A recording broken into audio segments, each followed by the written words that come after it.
And good afternoon, everyone, and welcome high above Memorial Stadium. I am Doug Gann alongside of Chuck Perkins with 446 Sports here in Baton Rouge, Louisiana. This is the middle school All-Star Bowl game brought to you by Gridiron Football. Glad to bring you all the festivities. This, of course, is the appetizer for the big one coming up at 6 o'clock, which is the Gridiron All-American Bowl. But after watching these young men in practice all week, certainly know that they feel like this is the main event. These young men are ready to do battle. It is the West versus the East. The West will be in white. The East will be in black with the yellow block letters.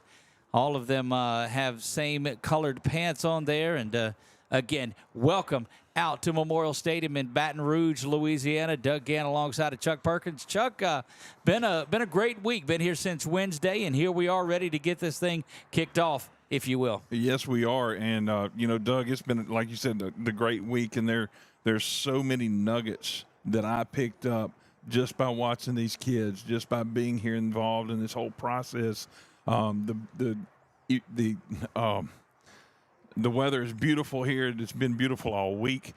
Great day for football. And, yeah, there's just a lot that's going to happen here, not just a game being played and a lot of opportunities, but there's already been a lot of opportunities that happened this week for a lot of these kids. There has. Of course, they've been able to practice with some folks from all around different places, getting poured into from coaches from all over and learning a lot. And this is something certainly that's going to elevate their games. These young players that are out here, and we'll try to keep them identified as best we can throughout today's game. Glad that you're tuning in to watch this, but don't forget that All-American Bowl coming up at 6 p.m. is pay-per-view, so make sure you click in and get those tickets and help support Gridiron Football in being able to continue to do great things like that. We're going to hope that we make this day just a little bit more enjoyable for you. The weather is certainly not a factor, not a cloud in the sky tonight, cool and probably about 45, 48 degrees out there, slight wind that's blowing through, not enough really to make any difference on the way things are, but a far cry from the last couple of years for Coach Andy Bryson and Coach Marcus Randall and the crews that are out here. You remember the last 2 years, they had to move the dates up because of impending weather that certainly came in. So this is a beautiful Saturday, the last Saturday in December, last Saturday in 2023, and I couldn't think of a better place to be than right here watching a little bit of football. Yes, and the weather we talked about, I mentioned earlier, it's been beautiful all week. It's been unchallenging in that sense of it, where they've had those challenges last year. So the weather's been unchallenging, other than the cold. It's been pretty shivering, if you will. But these kids, again, I just keep going back to that because of the emotion and everything that you've seen happen, the development, has gone on day to day. They have been challenged. You have. You go back to the weather and talk about it just a little bit. A little bit chillier than what we like down here, but talked to a couple of the young men that made the trek down here from Canada, and they said this is perfect football weather. They were out in shorts and short sleeves most of the week when everybody was bundled up. But we'll talk about them a little bit more as we get into the next game there. Exciting day. Crowd starting to make it out, and it's football weather. We saw a couple of RVs out in the parking lot, the big nice ones. Saw the tailgating that's going on, and it's just really across from where we are. We are on the home side. Most of the fans made their way in from the visitor side as they sit directly across from us. So when we refer to the far side and the near side, the far side, of course, is over where the East team is. Again, they have the black jerseys with the black pants and gold block letters. The West team will be in white. And you see that up at the top. That is our Wallace Eye Associates scoreboard. We will keep you up to date on the time with this. They'll play the high school rules and play 4 10-minute quarters. The high school kids will play more college rules, and they'll play 4 15-minute quarters, and it kind of gets them used to the next level, and that's what Coach Andy Bryson and that group have tried to do, bringing out this middle school. A lot of size to these young men out here. When we did the interviews on Wednesday night, I guess, as we're into Saturday, having to keep my bearings straight on here, when we did the interviews, had a couple of them sit down and asked them what colleges they were looking at, and they said, well, we don't start high school till next year. Some pretty big kids in this middle school game. Well, you talked about, the kids coming up from Canada, and you talk about getting your bearings straight. That we didn't have any come from, like, Alaska, where the bearing straight. Please really don't do that is. this early in the game. Please. You mentioned Farside. I know. We're going to throw a joke in there. We're going to mute Chuck if they start this early. Somewhere back home, my broadcast partner Nick is rolling over in his recliner and having that great atmosphere out here today. As we look across again, we told you it is the visitor side stadium here at Memorial. The Capitol is just outside our window. You see the interstate that passes through. Made our way in here. Cars starting to line up. Man, this is, if you're in the Baton Rouge area and looking for something to do, we invite you to come out here and take a look at what's going on. You're going to get a lot of football for the day. And we're going to bring every bit of it to you. Don't forget that second game is pay-per-view, so make sure that you hop on over and do that. It is certainly going to be worth it. On our YouTube page, if you found us there, we would invite you to go ahead and hit that subscribe button and throw us a like and a comment. Let us know where you're listening from or where you're tuned in from. And if you've heard of us before, we would appreciate that. If you have something good to say, just jot that down in there. And, of course, we have a no-tolerance penalty for those that get abusive, and I have to say that as a disclaimer. Don't expect that it ever happens, but it does. That's why we mention it. Right now, you're watching some of the West team get out there and throw the ball around. And don't think you're going to see these teams, Chuck, just come out here and run the football. We watched a couple of the quarterbacks that were out there throwing. One of them to watch for today out of Youngsville Middle School here in Youngsville, Louisiana, is Carson Gursey. And he's one of the ones that actually is the cousin of one of the young men that you'll see in that next game. G-Mac, they call him. But you'll see Carson Gursey, who is a little bit taller than than I was, which doesn't take a lot, but really slings the ball. We've watched him, and to quote the term of a lot of coaches around here, the kid can really spin it. Yes, and if you had to watch our media days, you saw us interview several of the several of the athletes there, and towards the very end, there was the junior high group that came up. And Doug mentioned, these must be eighth graders because he actually got to sit and was a little bit taller than them.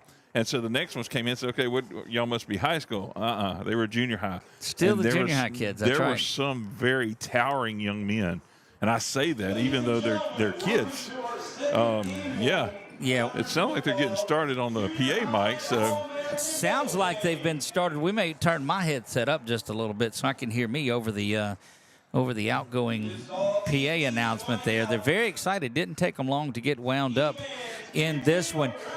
Again, we are set to kick off here in just a few minutes. Kick time set for 2 o'clock.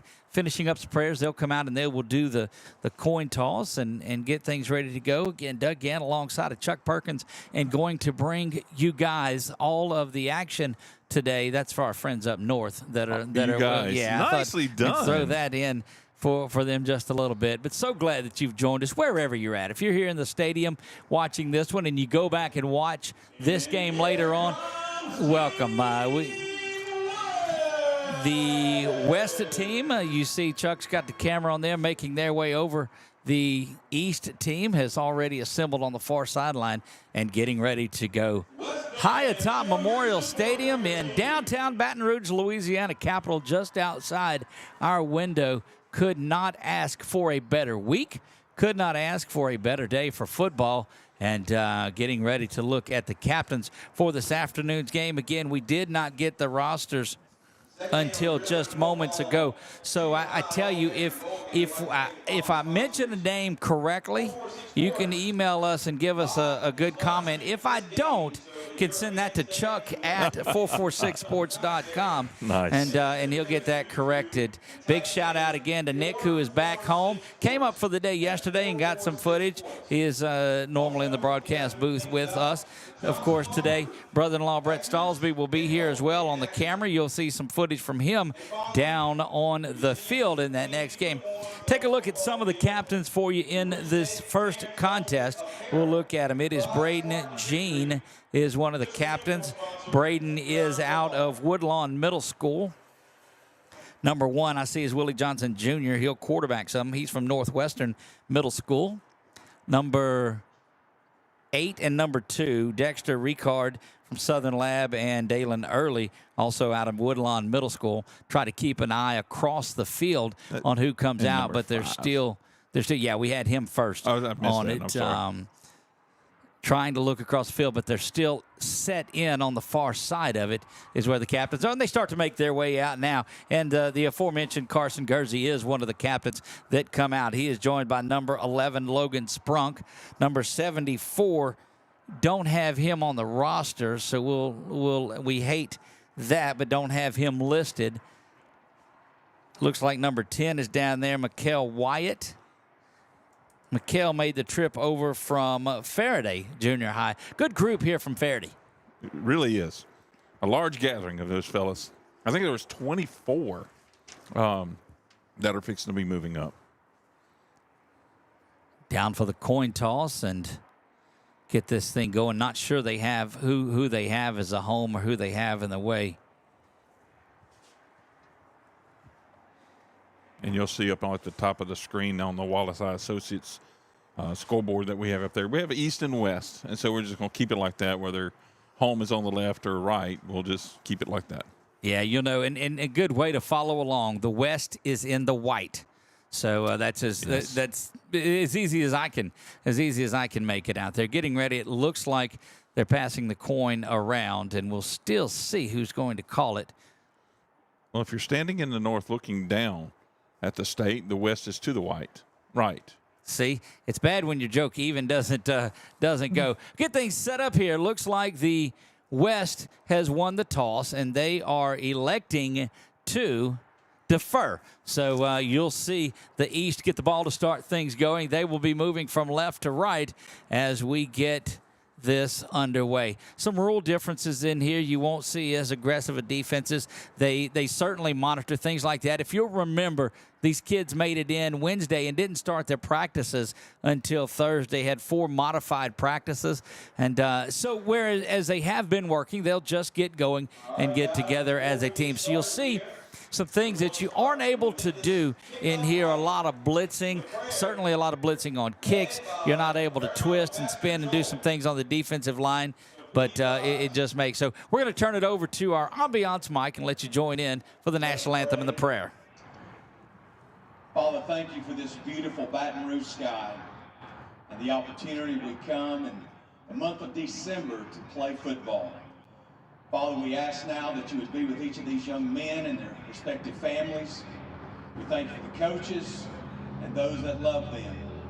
We're appreciative of our referees and those coaches that are coming today to watch these young men. And Father, please keep them from harm and keep them all safe as they play. Father, thank you most of all for sending your son Jesus to die on the cross for us and be raised again on the 3rd day, and based upon our repentance and belief that we may have eternal life. So Father, thank you again for all you have done for us in 2023, and we look forward with great expectation of what you will do in our lives in 2024. And we pray all this now in Jesus' name, amen and amen. If you would direct your attention to the north end zone, to the American flag, and remove your hats and your helmets, and let's have our national anthem together.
And we are back, rousing rendition of our nation's anthem, and that just means it is time for football here in the Deep South, Baton Rouge, Louisiana. If you are from out of the area and don't really know where you're at, just look towards the bottom of the state. If you hit New Orleans, don't go that far.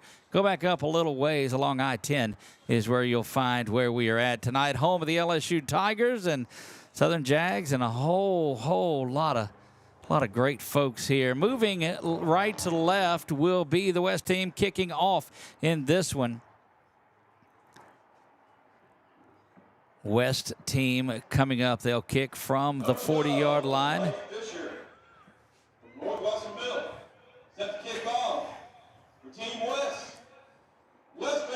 Bryce Fisher out of Northwestern Middle School set to tee things up. Doug, I'm looking at how it's teed up down there. It's like the old style of watermelon ball. Well, I'm just And a little bit taken away from this. Ready to get things going here. And that's the onside that'll go out of bounds.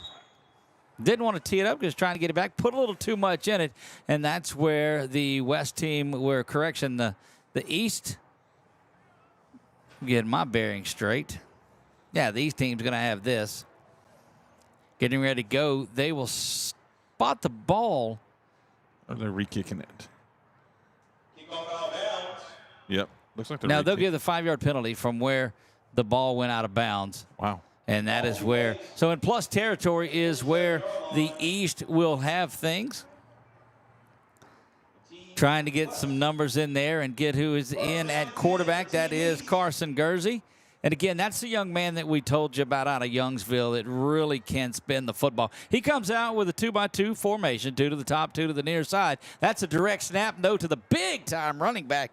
That is Arrivas Davenport. He is out of T.O. rushing, and he starts off this contest by rushing up the middle for 5 yards. So a direct snap hit it. And if you thought that Gursey was a big kid, look at the size of that young man, Davenport, that's to his flank to his right. Davenport stays back there to the right. Snap is back. No, it's direct again. Davenport's going to try to get to the outside.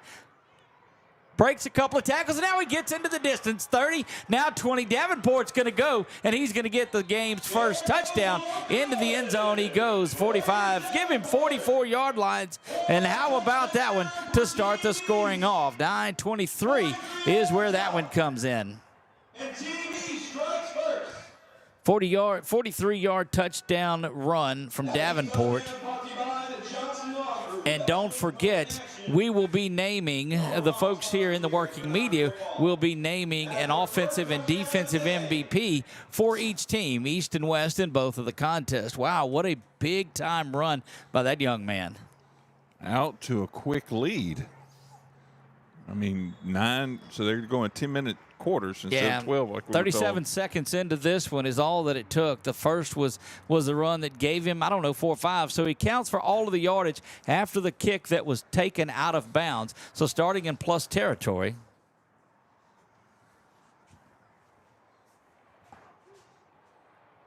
Team East jumps out onto an early lead, and now Gursey's got him out there going for 2. Davenport still flanked to his right. Snap is back. Gursey does have it this time. He's being pressured. He's going to be dropped in the backfield. Big-time work on that sack. Try to get that number as he runs over, but those yellow numbers just don't do. So your score, Team East. Look like number 11 that came in for the white, and that is Hagan Collins out of Bruley. Team East fans, how about that East offense? See if East does the same thing again on this kickoff. Well, West is set to receive, so I don't know that and maybe I'll have to get a rule update on this if they're not kicking off, if they're just going to do those. I'm sorry, yeah.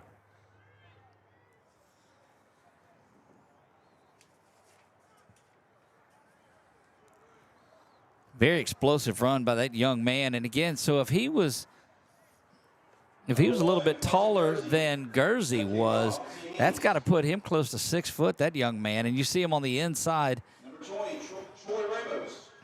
And Bryce Fisher set to return for Team West.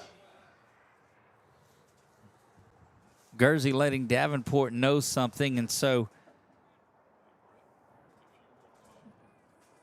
again, the squib that goes right up the middle, Gursey trying to get there himself.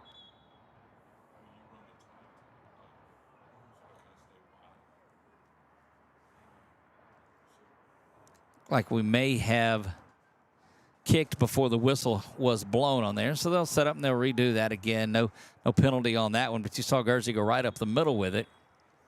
Again, Davenport's flanked to his near side.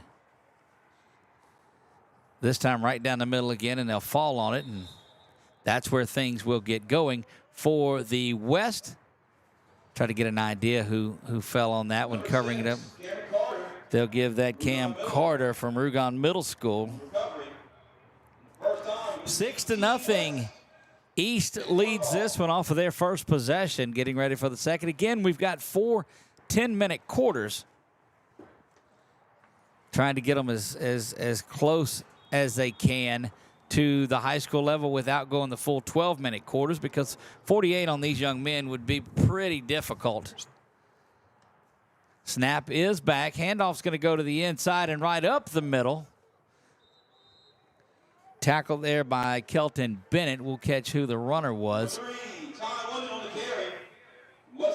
That's Ty London out of West Feliciana. They've got him listed as both ways, running back and a linebacker. Good hard run up the middle, gave him 6 to start things off. That'll get him to the 49-yard line, and out near midfield goes the West. A little bit more delayed, I guess. He'll come out in a 2-back set. Snap is back, and the handoff goes to the far side in pursuit, but not going to be there before number 7 Domingue gets there. Well, what number would he wear with a name like that? 7. Way to go. Out of Parkview Baptist is where Domingue is from. Couple of plays here, and we're just a minute and a half in to this one. It is a first down pickup, couple of runs coming in. The wide receivers will bring the plays in from the sideline. That's Willie Johnson Jr. that makes his way in.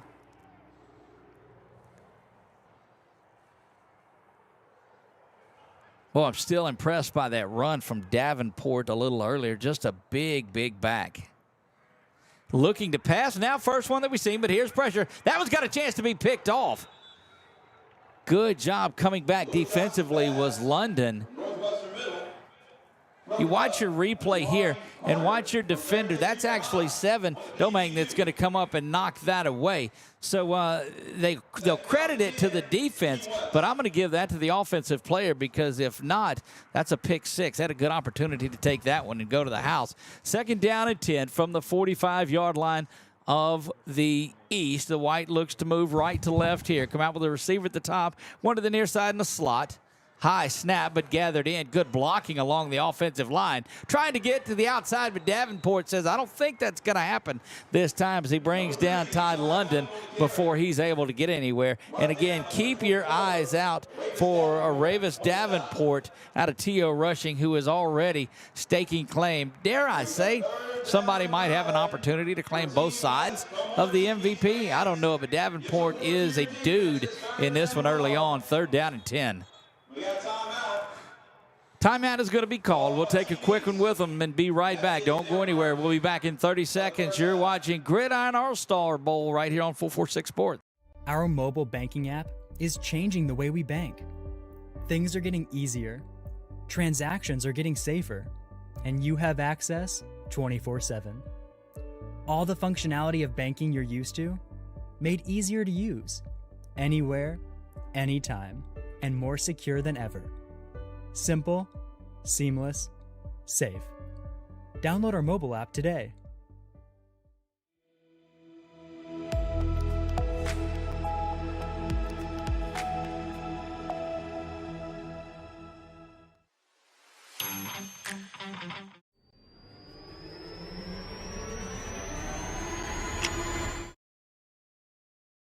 Down to 10 following the timeout. High snap is to Johnson. Now he's going to come up throwing, hits the slant, but immediately is brought down after pickup of 7. That is Zion Alexander out of Faraday that comes up and gets that one down.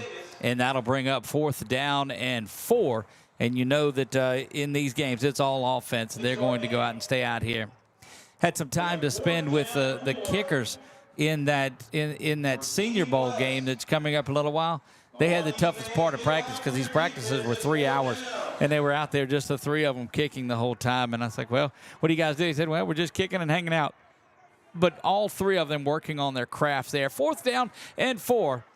Stepping up in the pocket. That's going to be picked off. That is picked off by number 8, Zion Alexander. We saw him almost have one a little bit earlier. Zion Alexander gets it, and that turns it back over to that big. And watch your instant replay here, brought to you by BU Designs. That ball is thrown up there, and Alexander, just a ball hawk, goes up and gets that one.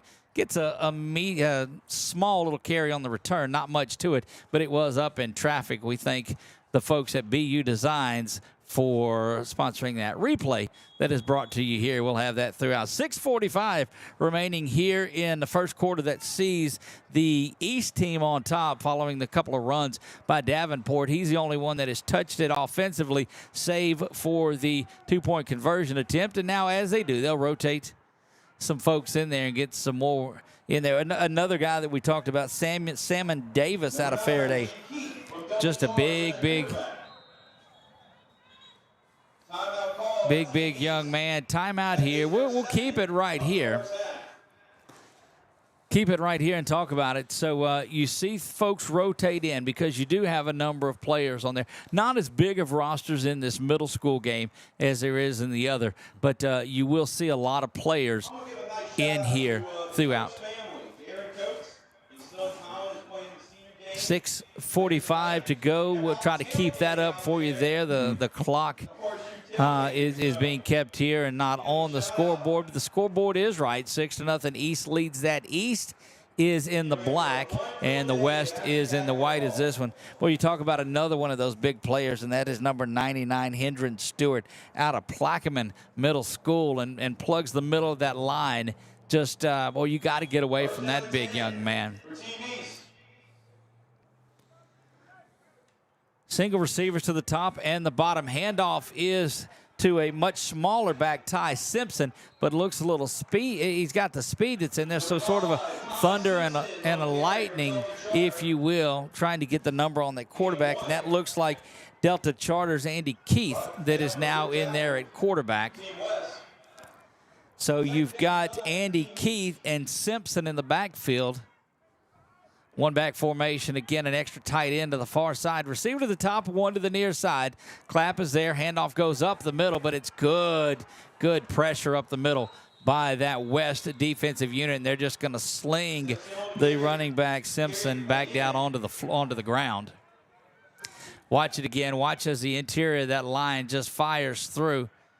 Off the side is where the blitz came from. Not the blitz, but necessarily just coming in on it. So after a two-play scoring drive for the East, they're backed up 3rd down and 10. Now come back out in a spread formation. Two receivers to the top and bottom. Andy Keith trying to get his folks motivated here. He faces 3rd down and 10 from their own 38-yard line. Snap is back, good pressure. Quick hitter to the near side, complete to Bennett, but he is going to be swallowed up right there after a gain of 5, and that will bring up 4th down. 4th down and 6. So give him 4 yards officially. Each pass is complete to number 0, Kelvin Bennett. Where it was brought down by Jamarion Campbell from Livonia and Thomas E. Albert from Woodlawn. Campbell and Albert in on the stop for the West team, and that'll get Gursey back in there. Looks like he is setting up in punt formation. Nobody back deep to receive, and again, don't think that these coaches from that East team won't put some trickeration in there. Only 7 or 8 yards back. But Gursey said to kick this one away. He does. It's high and going to turn over. Will bounce around about the 35. Check back up and take an East bounce. And look at the hustle out of that young man. That's the punter that went down there and touched that one down, Carson Gursey. So not only does he have the size that's out there, but certainly moving around and playing the game. And football IQ is what you come up with. He saved probably 3 or 4 yards is all he would have saved. But the fact that he was hustling down and getting it, that's something that you look at. Yeah, there's a lot of hustle going on down there, and like I said, it's scored. And East is the first one to put score or numbers on the Wallace Associates scoreboard at the top of your screen too. I mentioned that earlier. 4:46 remaining here in the first, as the clock will start on the snap. Back to pass. That's a quick throw out of the backfield, and it is complete. Bobbled and dropped. Now that's going to be a turnover. They do call that pass complete and knocked out of the hands. Falling on that for the East is Braden Allen from Crowville, but Domingue had it in his hands, went to make a move and dropped it. You can watch it here on the replay. Good job of getting that ball over the defender and out complete. Turns to make the move up to the front, and that's when the ball is going to be knocked around, and that will be 1st down and 10. Braden Allen, we said, falling on that one. And now deep in plus territory is where the East will start this one. Again, Doug Gann alongside of Chuck Perkins, Brett Stallsby in the house, getting ready for a big day of Gridiron Football. This all-star game is the middle school guys, and then, of course, the All-American Bowl. And when we say All-American, we mean it. Folks from all over the great United States and also a couple from Canada have made their way in here to this one. Snap is back. Handoff's going to be to the inside. That is Alexander. Saw Alexander with the INT earlier, but he is gobbled up in the backfield. Try to get him to turn and get a number on who that is. Those gold numbers, that looks like number 8. That's Dalen Early. Got him listed as an athlete, and we certainly believe that. So Alexander now in there. So he had the INT and a near one from the other side. In at quarterback, third quarterback that we've seen. This is Jace Harris out of Faraday. Snap is back. Quick throw to the near side, and that one bounces off of the ground before it goes up into the hands. Kelton Bennett is who was the intended receiver on it.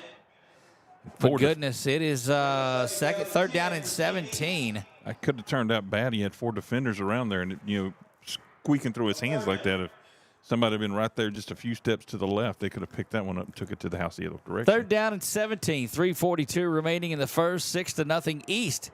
Hold the early lead, and it was Davenport who scored on only the second time he had it. All the yards on that drive, what was it? 48 of them came for, no, I guess they started on that side. So after the penalty, it was 48 yards, all accounted for by Davenport, Aravius Davenport, and we've yet to see him back in there. Third offensive set that has been here, third different one. Snap is back. That one is thrown out and snatched out of the air in fine fashion. A little bit of a face mask coming. Yeah, I saw that come in at the end of it. Chris Shepard out of Faraday. So this Faraday connection is really doing big things. There's players from Faraday Junior High littered all up and down this Team East roster. And we talked about him a lot. Davenport out of T.O. Rushing makes his way in there. Not difficult to see when that young man gets into the game because he towers over most of the other players that are on the field. Keep an eye out for that young man. And that face mask comes at the end of the play, so it will make it all the way down inside the red zone.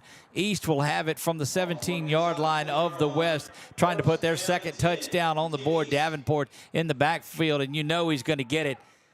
The guys from the West are Johnny on the spot for that one, and they drive Davenport out of bounds. He'll lose 7 on that play at a hand of a host of West defenders. Collins led the way. The young man, defensive end out of Bruley, is where they have him listed.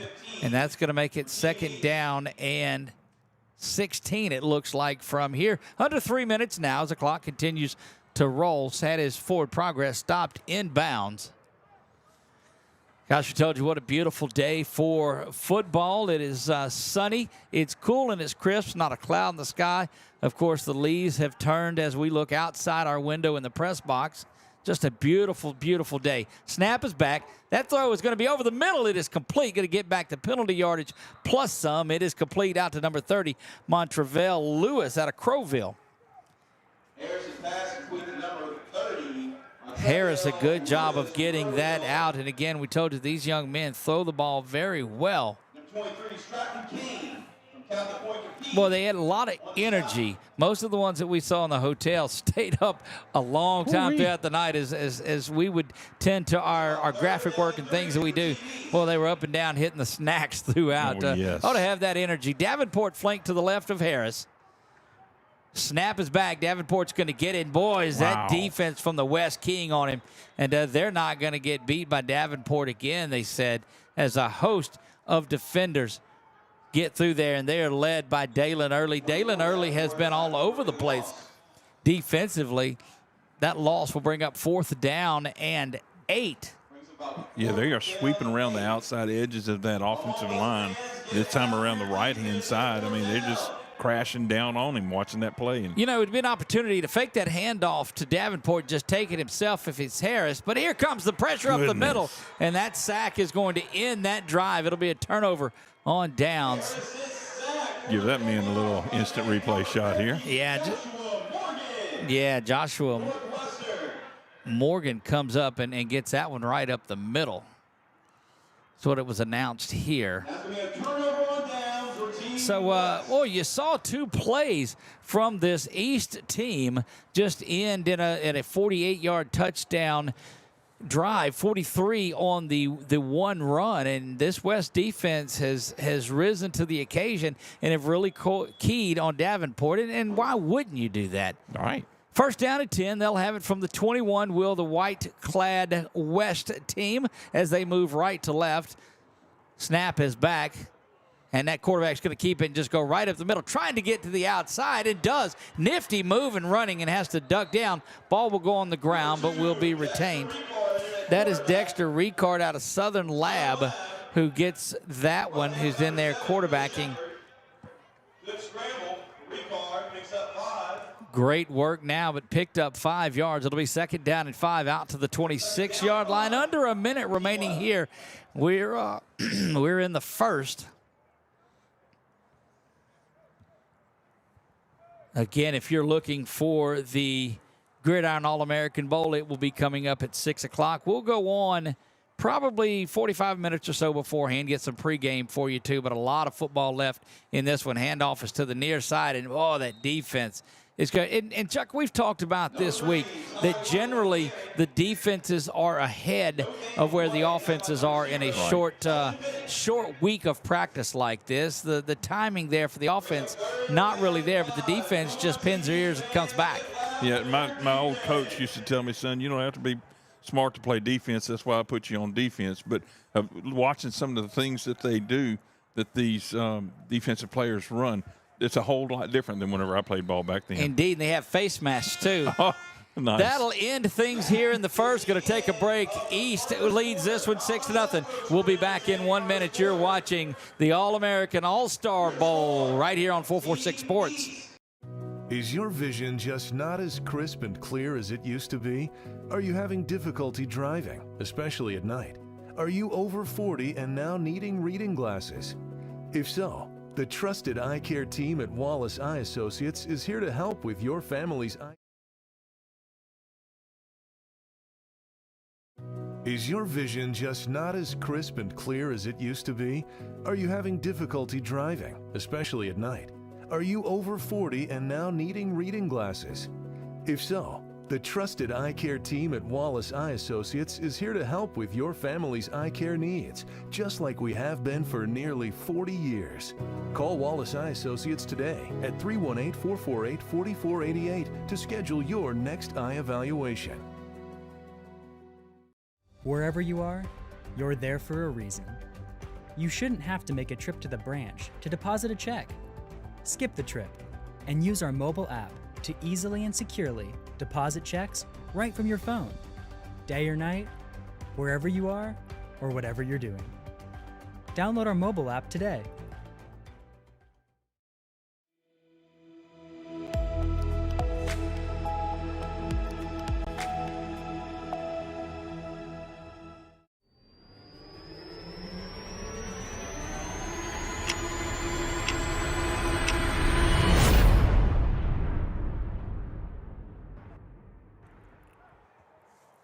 Second quarter action underway here. Flip ends of the field, and the West will have the ball going left to right in this one. Johnson Law Group, big sponsors of Gridiron football action here. Snap is back. Good pressure from the near side. Had to get rid of that one a little bit earlier, as that was number 50, Simon Davis out of Faraday, making his way in there, and that's just difficult. That young man was coming, and that's going to bring up another fourth down. This time is 4th down and 4. 6 yards early on after that big sack on 4th down that forced a turnover on downs from the East, and the white team trying to get something going offensively have been unable to do so thus far. Got a lone return man back deep. Don't see a punter out there just yet. Perhaps so, just staggered 7 yards back.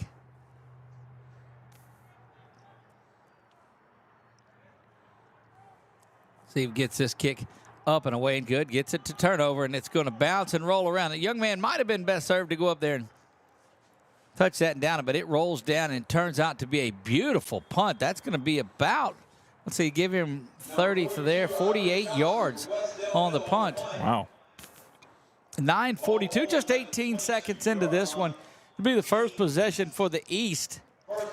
Don't forget, coming up at halftime of that 6 o'clock game, which, again, if you have not got your pay-per-view tickets, you need to make sure that you do that. You can go to Gridiron Football Facebook page and do that, or go to 446sports.com, and there is a link for it right there. You click the picture, and that'll take you to where you can go and purchase your ticket to watch that game coming up at 6 o'clock. 9:42 until halftime here. Got a couple of bands that'll play at halftime of that next game in this one. 446 Sports proud to bring you all of the action all week long. Had the drone out and about. Gursey back in at quarterback. We'll see what he does as he's going from right to left this time. Snap is back. Looks to sling it to Davenport, kind of sidearm out of the backfield, and does. Davenport looking to break some tackles, and there he goes. Davenport to the 50, 40, 30. They're not going to get him. That's going to go as a pretty long touchdown pass. And, oh, baby, what a run. 9:26 in the East, and it's been all Davenport all the time. Going to get credit for about a, I don't know, give him a 80-yard, 70 or so yard touchdown pass on that one to Gursey. But that was Davenport taking it out of the backfield and going, and goodness gracious. 12-0 in this one. We'll see the East team come out and go for two. I'll show you that instant replay of that run in just a moment. There you go. Chuck will have that back for us, and credit that as a touchdown pass. But I'm telling you what, I am blown away by the play of Aravis Davenport in this one out of T.O. rushing. Gursey and Davenport stand back, waiting to receive. Snap is back. Gursey steps up into the pocket and was looking for a little bit of a block there from Davenport. Doesn't get it. Sacked for the second time on a two-point conversion attempt is no good. And let's go back to our BU Designs instant replay and just watch Davenport as he shakes runners off and goes out. And once he gets into the distance, again, you're not going to pick him up from there. But it is 12-0 here in this one. And it may just be the first parts of the quarters that these two teams like to score, because we had a quick one there just 40-something seconds in to the first quarter, and now we get another electric touchdown here just moments into the second. 9:26 until the break. So glad you've joined us. If you're new to our YouTube channel, we invite you to hit that subscribe button. Doesn't cost you anything to do that, and you'll be alerted if you hit the notification bell anytime we go live. And we do that about 300 times a school year and during a year. And so invite you to come check that out. Again, kick up the middle, going to fall on it there. And the West team will have it from the 40-yard line. You know, Doug, I've been watching this kickoff, watch them kick it from the, like we always called it, the old watermelon style, because you laid it sideways like a watermelon. Right. But I just wonder, with the kids being coached by different coaches this week, is that something that coach brought into the plan? I've got to believe it may just be in the rules that they're not kicking off, because there are a lot of things to protect these players, and you don't want to get anybody hurt out here this week. Didn't get a lot of clarification on the rules of this middle school game. Right. But we do have some rule updates that we'll pass along for you in that high school game. Back in there at quarterback is Dexter Ricard. He's got two running backs flanked either side of him, one receiver to the top, two to the near side. Ricard calls for it. Snap is back. Handoff's going to come into the middle. Good block to the near side. Stiff arm. And that does spring the running back. Oh, steps back inside. Look, that's nifty running by number 21, Jacob Scott, out of Westdale Middle School. we spent a lot of time on the campus of Westdale Middle School this week. That is where the practices were. The 7-on-7 was there. Jersey presentations and everything was out at Westdale. So big thanks out to the folks at Westdale Middle School that opened up their doors to the Gridiron Football folks here this week. 2nd down and 2. Ball's at the 48-yard line, so the West scrimmaging from there. 2nd down and 2 is what they have. 8:43 and counting until the break. This is 12-0. You see that courtesy of Wallace Eye Associates. Snap is back. Handoff's going to go up the middle now, trying to cut things outside. But look, big work by Dylan Scott, number 65. Also there is 52, John Terrius Jackson. You know, we've watched some junior high ball before and some younger than junior high, but these guys are bringing it.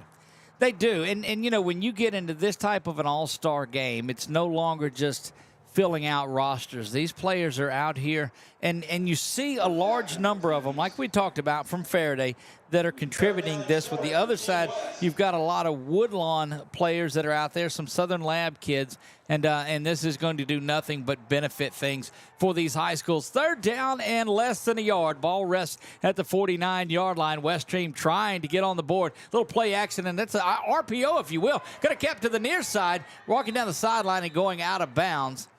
That is good work by Ricard, the quarterback out of Southern Lab. Number 2, Dexter Ricard, the keeper.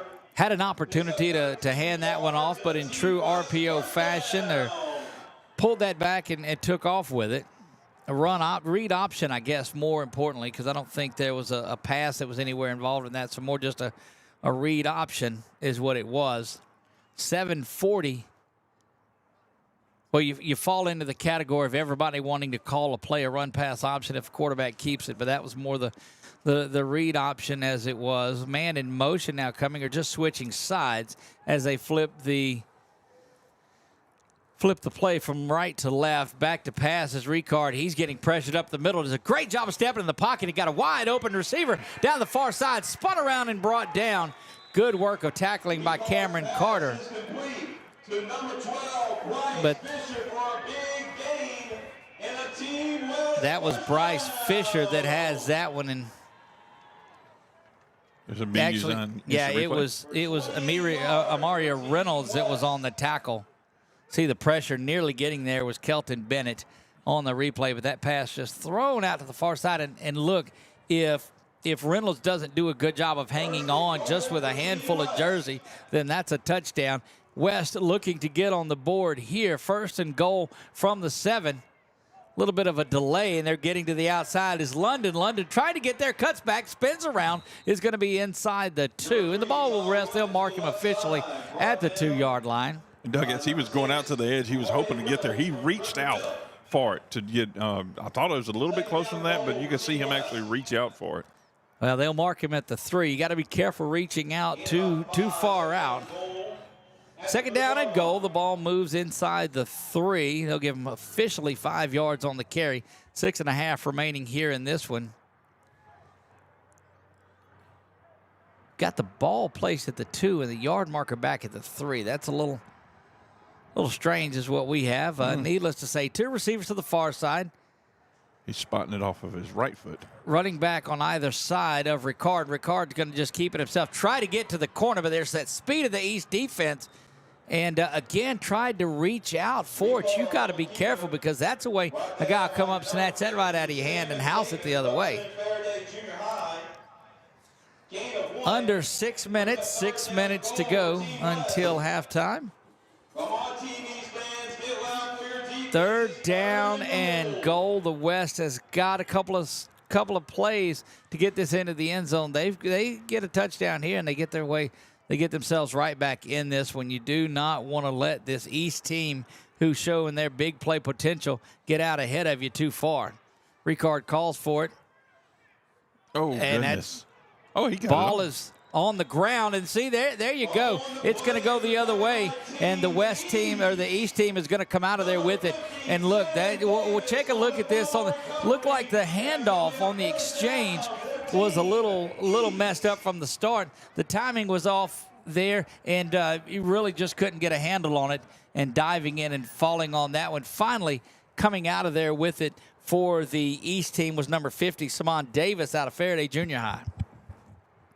And, well, that's not at all what you wanted to happen if you were the West by any means. That was your opportunity to get in there.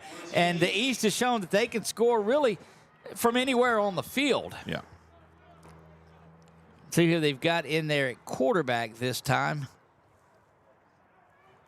As you see the receiver bring the play in, that is number 10, Mikael Wyatt. Number 9, Andy Keith out of Delta Charter will be the signal caller for this team, and that's an inside handoff. Run kind of a little jet sweep, if you will, to Simpson. Number 5, Ty Simpson. And they'll give Simpson a loss of the yard, so that puts the East team behind the sticks just a little bit. Got to be careful here. That penetration of the West defense has been solid. It's going to be an official's timeout. Correction, loss of 1. Oh, they have the player having some equipment malfunction, I believe. There you go. So they'll get that swapped out, and so your running back goes out because he had an equipment failure, and all they do is replace him with Aravis Davenport, Next one who has scored twice today. Big play Davenport in the backfield to the right of Keith. Oh, no. Ball bounces around. That could be trouble if it's not picked up. It's picked up by the East there and will get back. And you got a player in the end zone that is down. We'll see who that is. He's getting up. And fine, but the ball bounced around. And again, that's the problem with the short week like this and the cold air is it's hard to hang on to the pigskin. Timeout will be taken by the East. We'll take it with them and be back in 30 seconds. You're watching the All-Star Gridiron Bowl game right here on 446 Sports.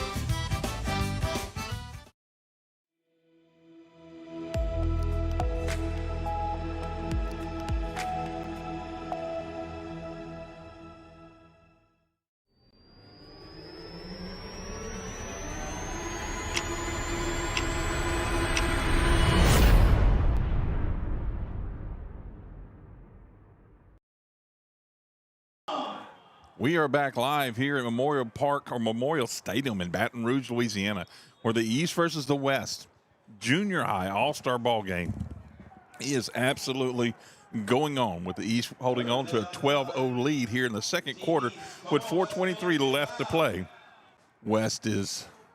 East is rather just had it third down.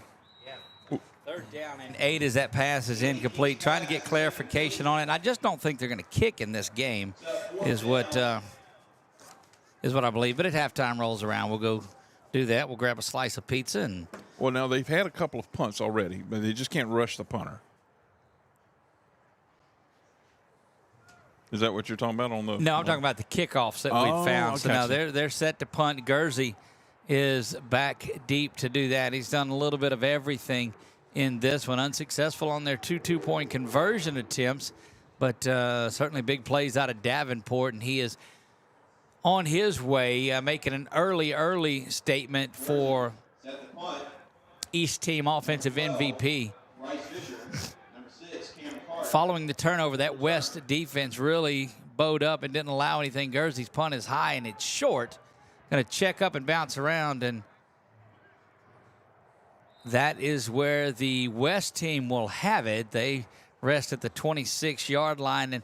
And I don't know, it could be that, or maybe Academy was out of tees. I don't know. Maybe one of the guys brought one down here with them. We'll get that. I just believe that they're not working on the kickoffs because at any age it's difficult to kick off in middle school. Well, you know, they've nicely marked up the field for us to have the numbers and the hash marks and out here. But it is a grass field, so we could do it like the old ways we used to do, take your heel of your shoe and kick it in the dirt a few times and make your own little grass tee.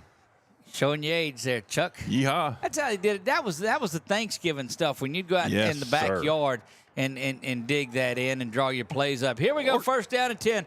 West following a turnover inside the 1.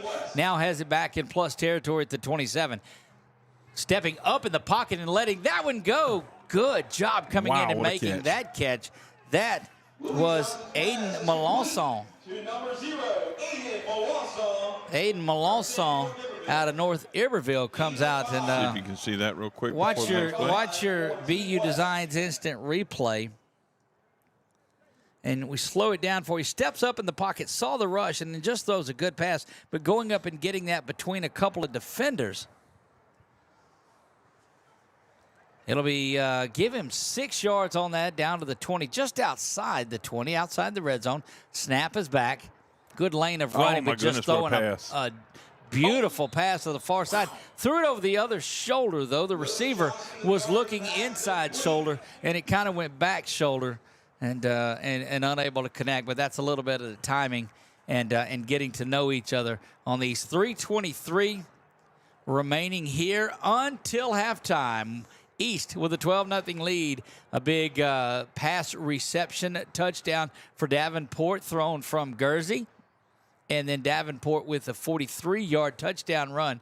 So it's been big play Davenport in this one out of T.O. rushing. Aravis Davenport has been the star here in the first half. We'll see what the West is able to do if they can get something going. There's a quick throw out. Wow. And, boy, that's a good throw to make. Being able to throw from the middle of the field to that out, a little bit of chippiness down inside between a couple of the players, and that'll bring up fourth down. But you get back to the earlier point, being able to step back and throw that out with the precision. You hear about quarterbacks that throw their receiver open, and that's exactly what happened right there from Willie Johnson Jr. out of Northwestern Middle School. Some impressive display of his quarterback abilities here. The West just has to capitalize on something. Last time they were down there, had it inside the 2 before they put the ball on the turf. Now they face a 4th down and 3. Twin in the backfield here. Handoff goes up the middle, and no, sir, stunning through there. And then stopping that one is number 24. And look, if I'm telling you, that is Aravis Davenport again. And if you've got a chance to put in a vote for an offensive MVP and a defensive MVP, you might be checking the same number on that box. The number 24 is Davenport has had one of those games. The other, Zion Alexander with an INT on the day. But this has been, without a doubt, the Aravis Davenport show here in the first half. 2:25 to go. East on their way, seeing if they can get something else onto the board. They'll start this drive from the 21-yard line. Nick, in the next couple of minutes, we'll get that roster emailed over to you. 2:25 to go until halftime. 2 receivers to the far side, 2 to the near. Lone running back in the backfield with Guernsey is Davenport. Guernsey going to step up in the pocket, doing great to elude, and just dumps it off. And Davenport's got a good block to the far side, possibly a hold. Davenport, though, streaking down the sideline, 40, now 30. He's out in the distance high, stepping it, put the ball down, young man, and get into the end zone, and he does it. Aravis Davenport continues to impress, and Guernsey again credited with that touchdown pass, but watch the instant replay and you'll probably catch some of this. Watch Guernsey elude traffic and then dumps that one off. And boy, there he goes. Davenport stays in bounds right there. You see him, he does stay in, gets away from that, and then just high steps his way into the end zone. And here we are back 18-0 in this one. And goodness gracious, 2 touchdown passes credited to Guernsey. He's got 147 yards passing now on the day unofficially. 2 touchdowns. But Davenport has all of those yards receiving and the big 43-yard touchdown run. If it wasn't Davenport that was doing all of it, you'd think Guernsey was in the running for the MVP early on. And not to say that he's not, but dadgum, Davenport has been impressive. Yes, he has. And it's just you're not going to bring him down with just any sort of tackle. Those legs keep churning the entire way. They got this spread wide open. Snap is back. Ball is going to hit the ground. It looks like penalty flag Pryor may not have enough people on the line of scrimmage. And Guernsey gets hammered on the far side, and he gets up and has something to say to the young man that did that after the whistle. That was late and far on the sideline, too, that happened. Legal substitution. Call against Team West. West whistled for the penalty. That'll move that half the distance to the goal line and make this 2-point conversion attempt from inside the 2 at about the 1.5-yard line. 2:07 until the break. Don't forget that big one coming up at 6 o'clock. You'll want to go over there and get your pay-per-view ticket. You can go to 446sports.com, and that's the link that Gridiron Football has put up for the pay-per-view for that one. You can also go to the Gridiron Facebook page and do that. Guernsey with the lob over the far side, going up and getting that one. Oh, they're calling it incomplete.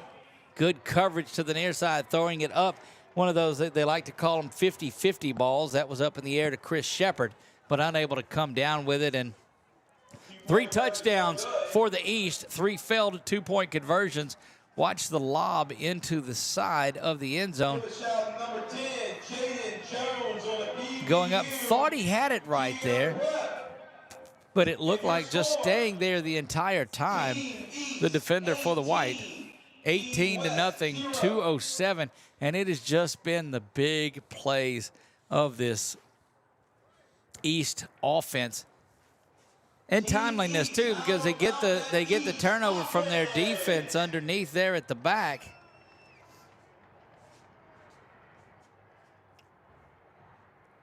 Jokes continue to come in about the lack of T's in the South, but it is in the middle school. They are not going to set up the kickoffs in this just to prevent any injuries.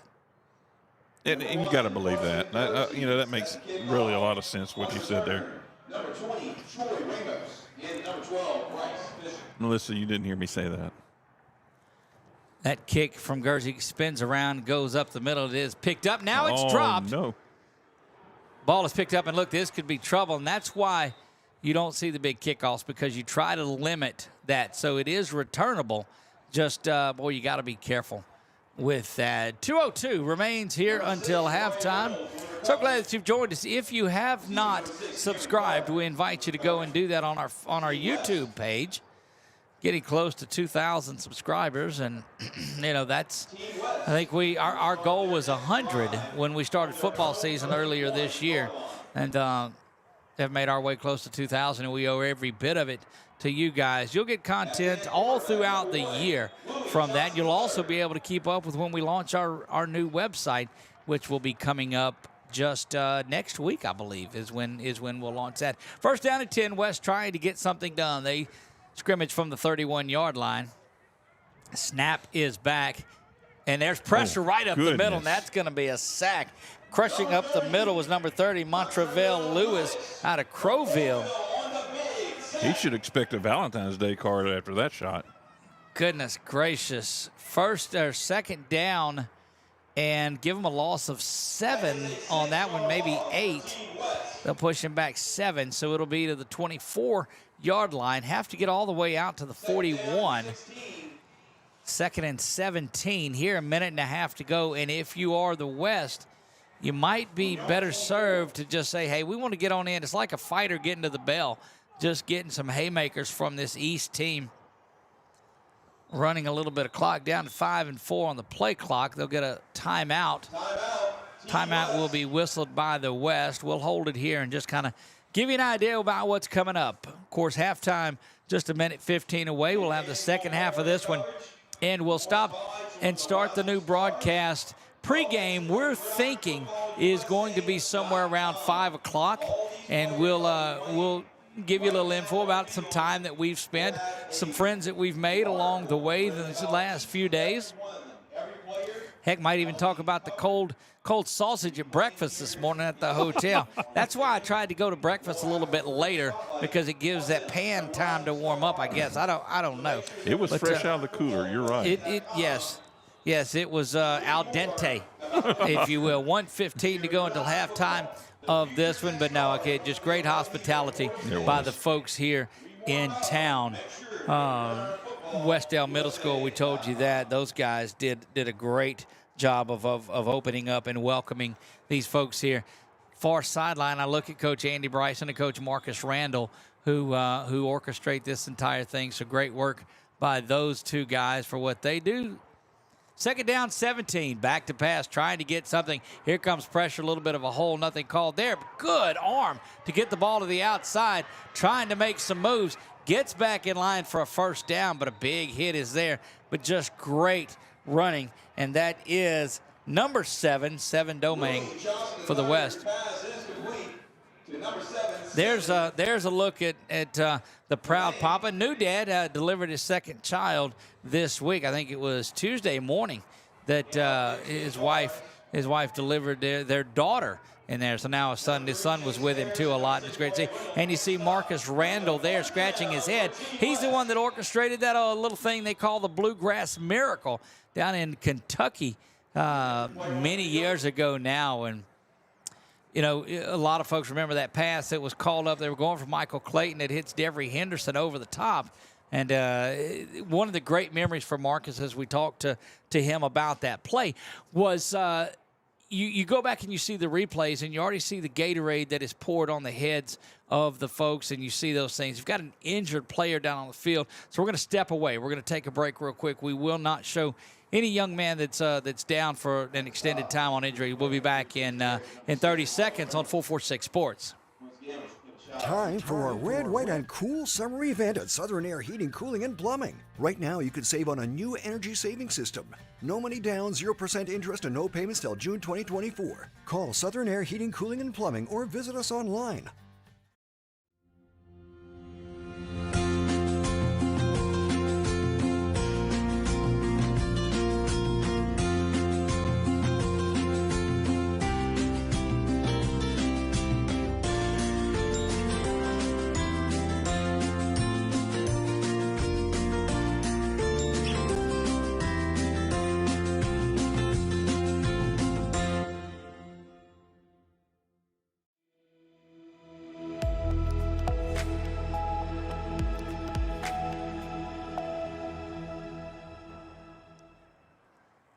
Jace Harris, the injured member of the East team, gets up and walks off on his own power, and that's so good to see. Very good to see. The first down and 10 following that big play. As before that break, we were reliving some moments with Marcus Randall and that group on that Bluegrass Miracle. But back to action we go. West trying to get something going. Here's quarterback's just going to keep that. And it looks like Willie Johnson that is in there in timeout. That, if I'm looking at that, it is the third timeout by the West as the nose of the football rests there at midfield. Just 24 seconds until we get to the intermission. Oh, good crowd in here for this one. I'm looking across the far side and very, very excited about the number of folks that have made it out for this East-West Middle School game. Looking forward to what happens and the folks that come out for that one tonight at 6. Don't forget, if you have not picked up your pay-per-view, you need to make sure that you do that. Don't send us any mad face emojis about it. Rolling to the far side now, going deep and over the top. Oh, just overthrows the receiver, but it's hard to step back. That was intended for Domingue. Good arm from Johnson, but when you just step back and throw it up like that, well, it's hard off your back foot to do that. But look at the great arm. Good work by Willie Johnson Jr. getting that ball out of there. For Team West. Come on, these fans, get The entire offense comes over. Willie Johnson Jr., the quarterback comes over, the wide receivers, the running back, everybody comes over to make sure they're on the right play. This is crucial. If you get an opportunity to go out there and get you a touchdown here, but down to 11-10 now on the play clock, got to get moving. You're down at 7-6, plenty of time on it. Snap is back. It's a good one. Going at the slant is there, spun around and in and out of the hands. And green grass ahead of him. Indeed, that's that slant. Boy, I'm telling you, this one is getting chippy out there among the interior line of this one.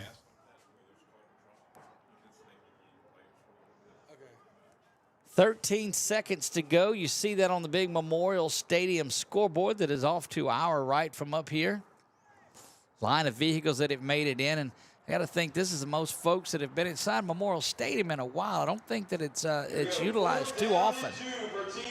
But so grateful that those folks here at Memorial Stadium have welcomed in this gridiron, this doubleheader of Gridiron All-Star Football. Back to pass is Johnson. He's got to go get it all. Down the sideline looking for it. Oh, my goodness, and the flag is out. And look, in these rules, in the way it is, it's not a spot foul. Just, well, they teach that. If you're beat on the play, knock the receiver down.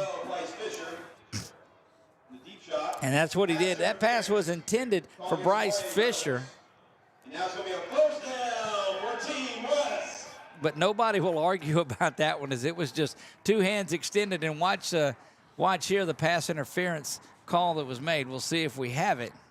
You have 7 seconds left to go before halftime. Pass was over the top, so I don't think we got it. May have to squeeze those in a little bit. 7 to go until halftime. 18-0. It has been all East in this one.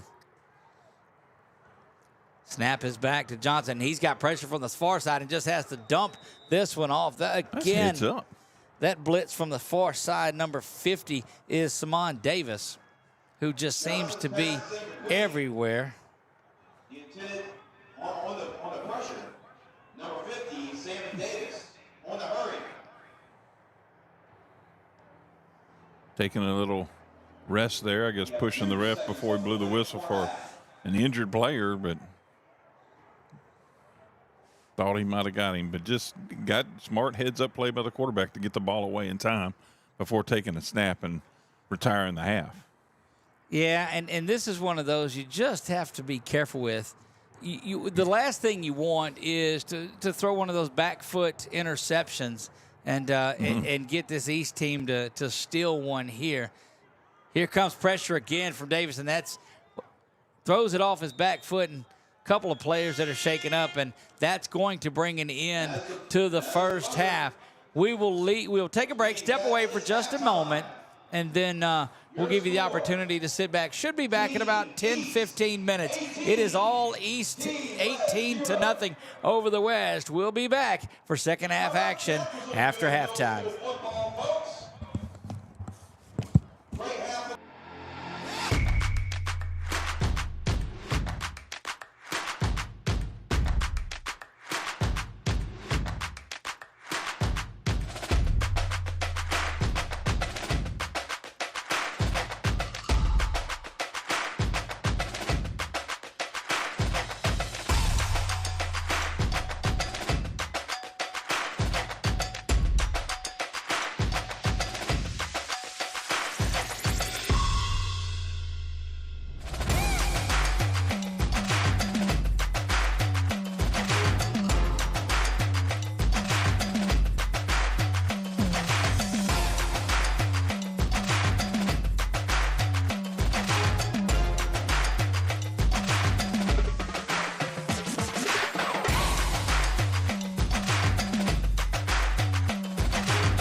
love it when I turn up the bass.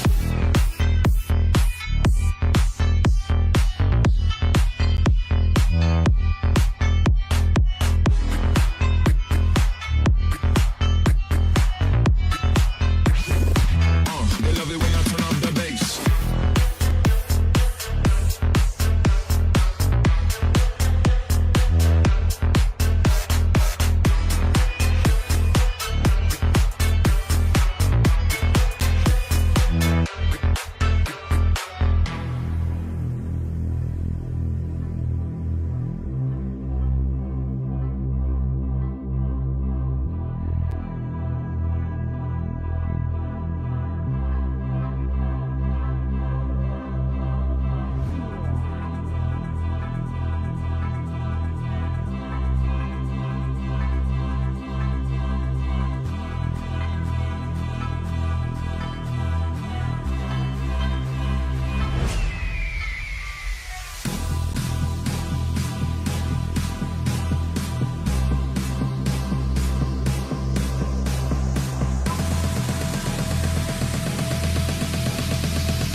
They love it when I turn up the bass.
From North Iberville.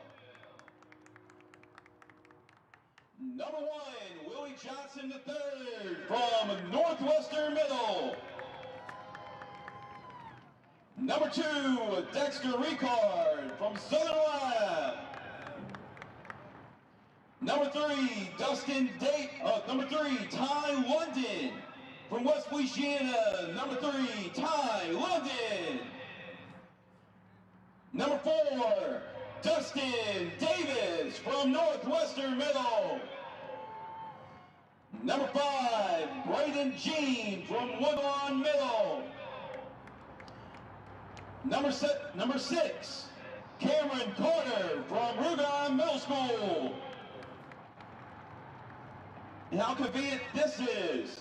Number 7 is number 7. 7, Domingue from Parkview Baptist.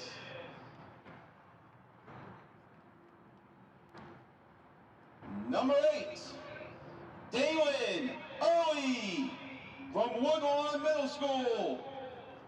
Likes to be nicknamed Maniac on the football field. Number 9, Javante Thomas from North Iberville. Number 10, Jaden Jones from GL Prep. Number 11, Hagen Collins from Broly.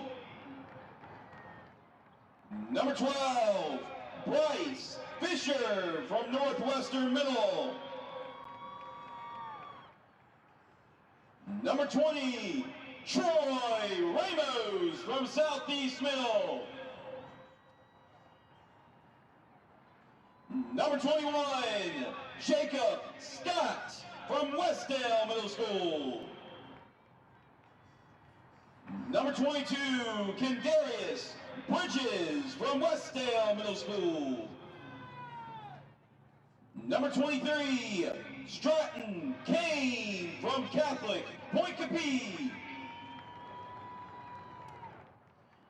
Number 24, Jamarion Campbell from Livonia Middle School. Number 26, Tallahassee Albert from Woodlawn Middle School. Number 27, Tyler Payne from Caneville Middle School. Number 30, Roderick James from Prairieville Middle School. Number 42, Ivory Johnson from Westdale Middle School. Number 50, Joshua Morgan from Northwestern Middle School. Number 52, Jacorian Franklin from Rugon Middle School. Number 65, Carter Williams from Westdale Middle School.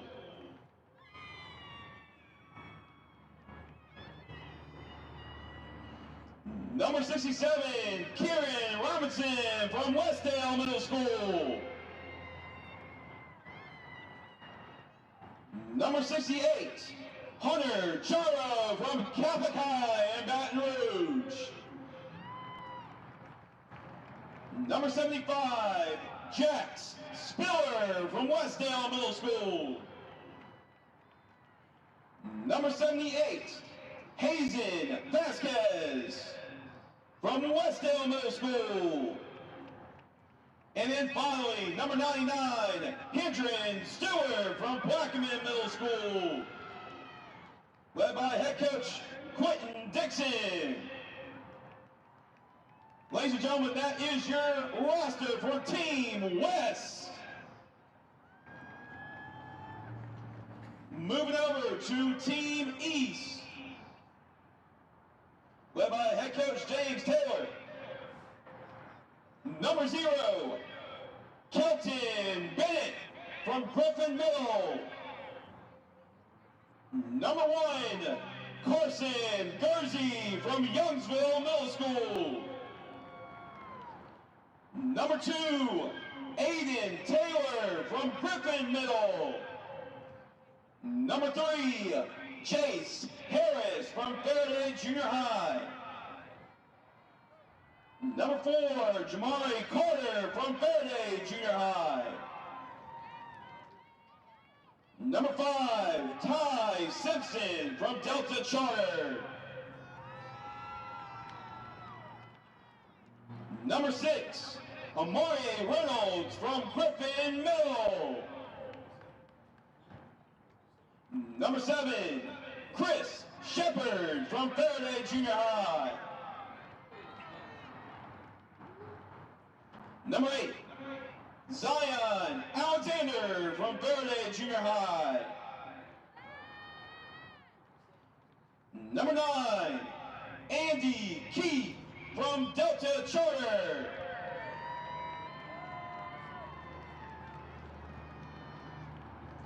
Number 10, Mikael Wyatt from Faraday Junior High. Number 11, Logan Spruck from Kenner Discovery. Number 12, Jeremy Freeman from Griffin Middle. Number 20, Gary Wilson from Einstein Middle School. Number 21, Javon Northern from Faraday Junior High. Number 22, Braden Allen from Crowville. Number 23, Xavier Walker from Vidalia Junior High. Number 24, the 3-touchdown man himself, Ravis Davenport from rushing. Number 26, Anthony James from Faraday Junior High. Number 27, Cam Anderson from Faraday Junior High. Number 30, Montrevel Lewis from Crowville. Number 50, Salmon Davis from Faraday Junior High. Number 52, John Terrius Jackson from Baskin. Number 65, Dylan Scott from Faraday Junior High. Number 74, Will Giddens from Crowville. And finally, number 77, Isaiah McWarren from Einstein Middle School. That is your Team East.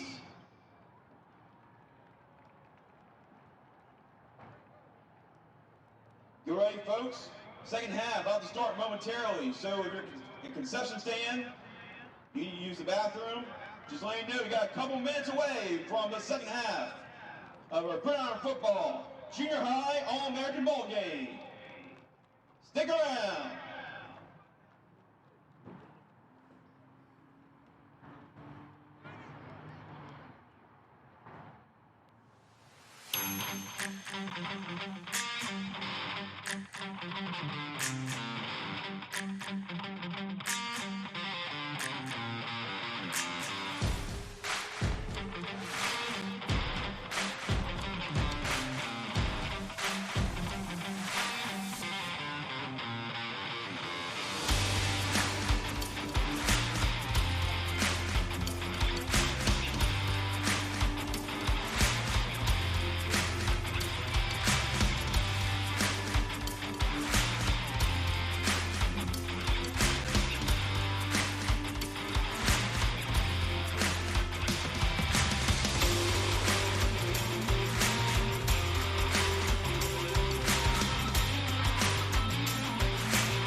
And welcome back. We're getting ready for second half action here from Memorial Stadium in Baton Rouge, Louisiana. Right here on 110. All right, I'll take that. 18-0, East with the lead. It has been all Ravis Davenport in this one. A couple of big, long 43-yard touchdown run. Had a couple of 70-plus yard touchdown catches that if they were 70-yard touchdown receptions, it was probably 73 yards after the catch because they were swing out passes out of the backfield. Both were from Guernsey out of Youngsville Middle School. And goodness gracious, it's been just a performance by that young man out of TO rushing. But Guernsey has credit for about 150 yards passing in this one. All three two-point conversion attempts were no good. And that leaves us here at 18-0. The West team had a chance to get in, had the ball first and goal, ended up fumbling the ball on third and goal from inside the 2. And that's where we are now, 18-0. 2 10-minute quarters remaining in this one. I'm going to tell you, the West defense is going to have to step up in this one. Don't forget, coming up at 6 o'clock, it is the Gridiron Football All-American Bowl. And if the game is just a fraction of the way that practice was pretty saucy this week. We were out at all 4 of those 3-hour ones. And, man, you saw just a lot of great a lot of great football out there this week. And so if it's just a fraction of as good as practice was, man, you guys are in for a good treat. So get your ticket. Hop on the pay-per-view side of it. You can go to the Gridiron Football Facebook page, or you can go to 446sports.com. And all of the proceeds of that go into this Gridiron Football program, not to the folks here at 446. So that's kind of an onside kick is what it is, and that's going to be recovered by the East time, a la I guess you're going to have the onside. Yeah, they do. They turn out and say, wait a minute now, hold on to get it. And they start that one off the way the Saints, the other black and gold team, started off the Super Bowl they were in many years ago. How about that for a little Saints Super Bowl reference? Yeah. They did indeed. So there you have it. The East, again, all in black jerseys and bottoms with the gold block numbers on here. And Ultimate Apparel, the uniform sponsor of the Gridiron Football, has been since year one of this thing. Gosh, back in, what was that, 2016 that we did the first one. Have been on the call for all of those, save for the game down in Orange Beach a year ago because weather prevented us from getting over there as it was moved up a couple of days here. Getting things sorted out. Actually getting the chains set up now is the chain gang yet to make it back from halftime break, it appears. It has gotten a little cooler, so maybe they're moving a bit slower. Perhaps. So Team West won the toss to start the game, deferred, kicked the ball to the East. The East goes and scores on their second play of the game. Added a couple of more long touchdown passes. East comes out with an onside kick. And now here they have it for the first possession from the 48-yard line. Doug Gann alongside of Chuck Perkins. Handoff goes up the middle, dancing around, trying to get somewhere. But that West defense has been solid except for 2 or 3 big plays, and that's all that it's taken the East to get this big cushion. Ty Simpson out of Delta Charter, the ball carrier from this one. See who they've got. Is that Keith in there at quarterback? It is, in fact, Andy Keith, also out of Delta Charter. So that's a pretty talented backfield that you will see over the next few years for those folks up in the northeast portion of the state. Flag on the play, false start. Called against Team East. False start will put East behind the chains. They had a 2nd down and 8. Now we'll move to 2nd down and 13. Back on the negative side of the field as they will get inside their 50, move them back to what appears to be the 49. So 5-yard penalty. Ball's got to get to the 38-yard line for a first down.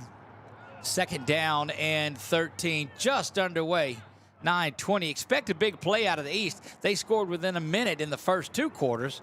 Keith back to pass. He's going to have to keep it. No, it is the keeper. He's going to be dropped in the backfield. Wow. An interior line for the West has just been so solid. They were led that time up the middle by number 11, Hagan Collins. Hagan Collins right up the middle to make that big play. And when you get this far behind the sticks, you really will just pin your ears and come back. And that's where we've seen the West team have some success against the East, is able to get them into a sure passing situation. But the pass out of the backfield, kind of that screen pass, has been the counter to that. There's a snap to Keith. He's rolling to the far side, runs right into the teeth of that defense. And oh, baby, going to go down in the backfield for another loss. That is a 5-yard sack back to the 39-yard line. Here's an instant replay. Yeah, just watch Stat by number 52, Jacorian Franklin. Watch Jacorian Franklin just come in there and just refuses to give up on that one. That's a 4th down, and you got to kick this one away. And anything that we've seen, they've not been able to get there. Here too. Yep, young man is down on the field, and been a pretty good week of practice. Haven't seen any type of injuries throughout. And as you get in there and banging around and going full speed, you're going to see these things happen just a little bit. There's a look at that crowd that is starting to make its way in here. And look, don't think that crowd is sparse because you got a lot of empty seats. I'd be willing to bet it's a bigger crowd than a lot of these watered-down bowl games in college that are out there, without a doubt. Now, a lot of it is these kids can't drive themselves to the game yet like the high school kids can. That's true. But if you are at home and you choose to watch this one there, we appreciate you tuning in, nearing that 2,000 subscriber mark. Have picked up a couple hundred this week since we've been here, and we're certainly grateful for that. Looking for that 2,000 mark. Got a lot of new eyes on us, some from Alabama that we've picked up, Florida, Texas, all over, a couple in Canada. So we appreciate everybody that is in there. That is number 52. Jacorin Franklin, that is coming off kind of banged up just under his knee. He's a young man that was on that sack there at the end. 8 minutes even to go. Clock should start on the whistle, and it does. We're off and rolling. Guernsey back to punt, gets this one and puts a foot into it, and it bounces and rolls around. That's on the ground live. East looks like, no, the West picks it up and falls down, and there's boy, a lot of chaos on special teams for both of these squads. So the onside kick that was taken by the East to start things off, West goes up and gets a couple of big sacks. And now the West offense will have it first down and 10 from the 30-yard line. Again, so grateful that you're here. Doug Gann with 446 Sports. You can find us on our new website at 446sports.com. That is set to launch next week after the new year. We're going to launch that in 2024. Chuck Perkins alongside. Brett Stall's be manning the camera. He's going to bring you some field shots later on. Look like offsides, but not going to call that. And that's a quick handoff to the near side, and that is Domang banging his way through on what is near the first down. He'll pick up 9, make it second down and 1. On the carry, picks up 9. Was brought down by big shout out to everybody back home in Alexandria that's watching this one. A lot of folks through the different mediums. We stream this to a number of different places. It goes out to Twitter and Facebook and our YouTube page, and that's the best way to see it there. Second down and 1. Snap is back. Handoff is there, but right in the backfield is Davenport again. Trying to say backfield and Davenport the same way. But, oh, my goodness, that dude has been absolutely everywhere. I saw him taking tickets as they were coming in. He's done so much today. Well, it's amazing. He was in his back porch like he was drinking a cup of tea or something on his back porch. Davenport. Well, I was trying to work I know you were trying. I know you were trying. 6:41 and counting. Stop trying. Third down and 5. See, when you give your production guy the color commentator role and he's able to mute you as well, that's tough. Third down and 5. Back to pass. Now coming to the near side. Pressure comes up the middle. Trying to get out of it. Oh, good pressure by both of those, and that one is dumped off. And I'm going to tell you, pick which part of that play you want, and it was very well done. See how much of that we got here. All the scramble, yep. Yeah, so you got Davenport up the middle, Ricard spinning around, gets out of that, keeps his eyes downfield looking for Domang, but just overshoots him. Domang, if he catches that one, that's a highlight reel, and Domang catches that. We've already got 3 possibilities, 4 now for our Southern Air Cool Play of the Game. We'll also name our Quibitos Player of the Game when this is over with. Each side from Gridiron will receive an offensive and defensive player of the game. Those plaques made by BU Designs, and we thank you for that. But we'll name our Quibitos Player of the Week, and we'll get that posted. That kick is high, bouncing around, and will be picked up there at the 37 where it is down. Number 7, Chris Shepard calls it a fair catch. Chris Shepard. Fair catch is kind of waves. That one goes up under there and grabs it. How long can that West defense continue to keep this East team at bay? It's 18-0 now, but that West offense has shown no signs really of getting anything going. The 3 scores are those 3 big runs from Aravis Davenport.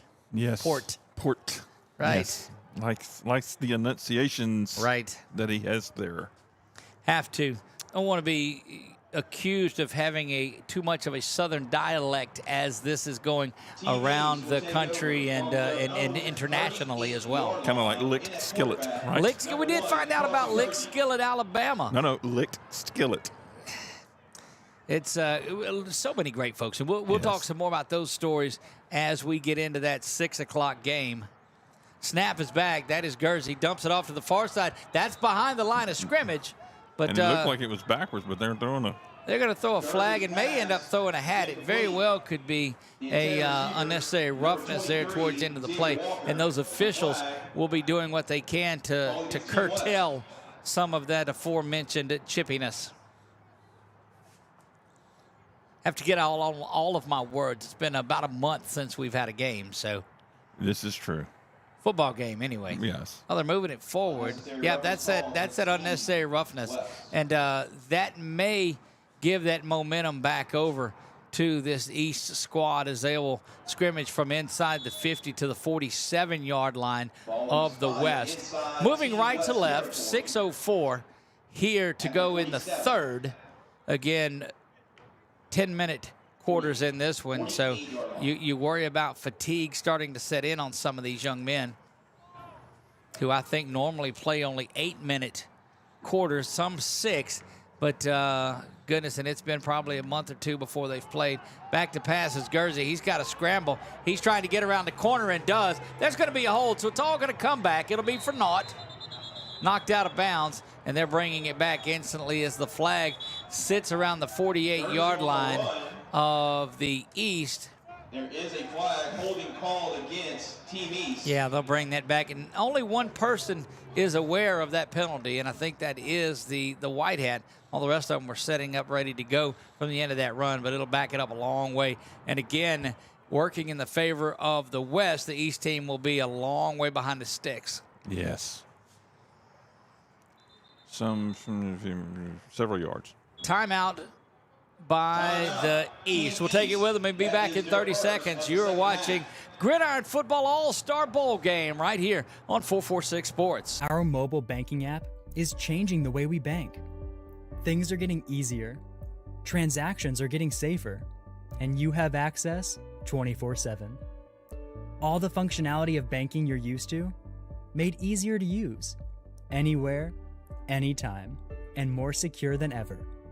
Simple, seamless, safe. Download our mobile app today.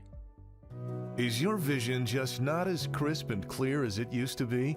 Are you having difficulty driving, especially at night? Are you over 40 and now needing reading glasses? If so, the trusted eye care team at Wallace Eye Associates is here to help with your family's eye care needs, just like we have been for nearly 40 years. Call Wallace Eye Associates today at 318-448-4488 to schedule your next eye evaluation.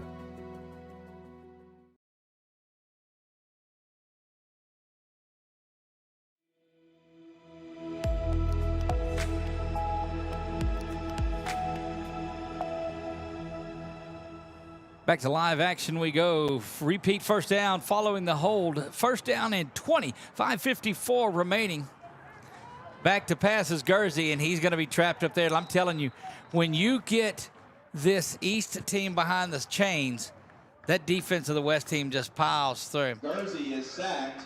Good afternoon for a nap as you're hanging out in this beautiful weather. You just relax and get you a nap if you choose to on a nice, cool afternoon. Need some hot cocoa? Have mercy. 5.5 to go in the third. Third down and 22 following the sack. And you got to know that West team is going to come back after it again. Davenport up the middle, but he's not going to do anything there. There's no tricky. They're going to let them do that. They're back covering a little bit, but just showing great pressure up the middle. That'll be third down and a long way to go.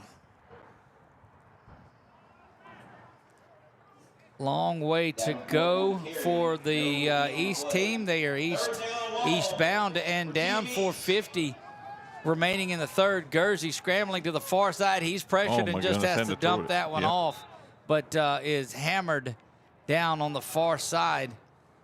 Gursey, pressure on the play by number 42. Expect Gursey to stay back out there and kick this one away on 4th down. How about that defense for Team West? Look, the Team West defense has not been, I mean, short of 3 plays in this game is all that they have not been up to the task. Just so happens those 3 plays were a 43-yard touchdown run by Davenport, a 74-yard touchdown reception by Davenport, and a 78-yard touchdown reception by Davenport. So, and those were ones that were missed tackles and was able to knock away, folks. But my goodness, Aravis Davenport has been the story in this one. Defensive line from the West has created no rush on the kick. That one is kicked up and in his way. West trying to create. It's corralled in at the 39. Coming to the near side, 50 now, 45. Spun around but not taken out, and a good return by number 12, Bryce Fisher, out of Northwestern Middle School. Number 12, Bryce Fisher on the return. 3:35 in the afternoon. Pregame, we think, will be somewhere around 5 o'clock, 5:15 for that big Gridiron All-American Bowl. And we'll talk to you about some of the things that went on, some of the things that we learned. We talk about something we learned out of Canada this year, that they have not just 12 grades, but you can have a 12B and come back for an optional fifth. You can be a 5th-year senior out of there. And we've got a young man playing in the contest that is classified as a junior and playing, has the option to come back, but has been in 4 years of high school. Wow. So, and their football's played with 12. Anyway, here we go. 4:32 remaining in the 3rd. Good pressure from the far side. And ball's just handed off. Now you got an opportunity to get something going. But both of these teams playing good defense. Horse collars. They're going to call a horse collar down at the end. That was on Kelton Bennett. Yeah, he was reaching in his pocket trying to pull it out. I guess it didn't fall in his waistline when he's where the yellow flag usually is. On the run was Bryce Fisher. And again, getting down deep into the territory of this East team hasn't been the problem. It's just been finishing off the drives. You got to remember, they were one time 1st down and goal inside the 10, had the ball 3rd and goal from the 2, and put the ball on the turf and unable to get it. And well, I'm telling you, this East team has been the recipient of some timely drops by this West team. West team got to pay off a drive right here. They have it 1st down and 10 from the 29-yard line. Inside handoff is there. Now cutting it back and nifty running there. Banging around is number 3, Ty London. And London falling down around the 20-yard line is where he goes. 4:04. You'll watch it on the replay.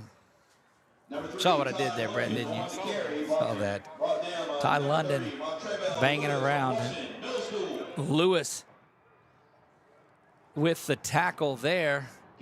2nd down and 9. A little bit more than 9. So it'll be a short one, but a timeout is taken by the East, and they'll stop and talk about it with 3:45. We'll take it with them and be back in 30 seconds. You are watching the Gridiron Football All-American, or correction, that's the All-Star Bowl game. Yes.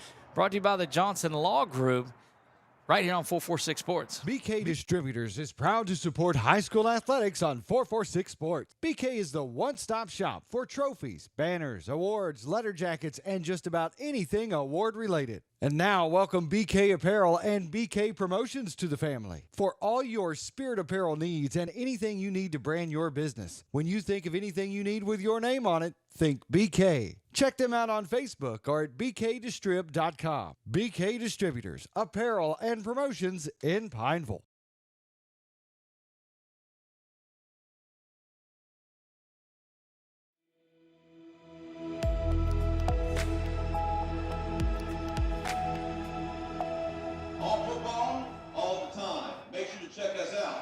Back to live action we go here at Memorial Stadium. Sun starting to make its way down, and that's going to really cool things off. 2nd down and a yard to go. Have to get to the 20. High snap, but corralled in. Handoff is going to go right back up the middle. Looks like London again has that carry. Junior high to professionals. Go Gridiron Football, USA.com. 3:38 remaining here in the third again. They played 4 10-minute quarters. Aiden Walsall, number 0, on the carry. No game on the play. They'll give that to Melanson, actually, who has that. We had it, didn't have 0 in there, but I see that's who it is. I see London First down to 10. back there with Melanson as they're flanked on either side of Ricard. 2 to the near side, 1 to the top.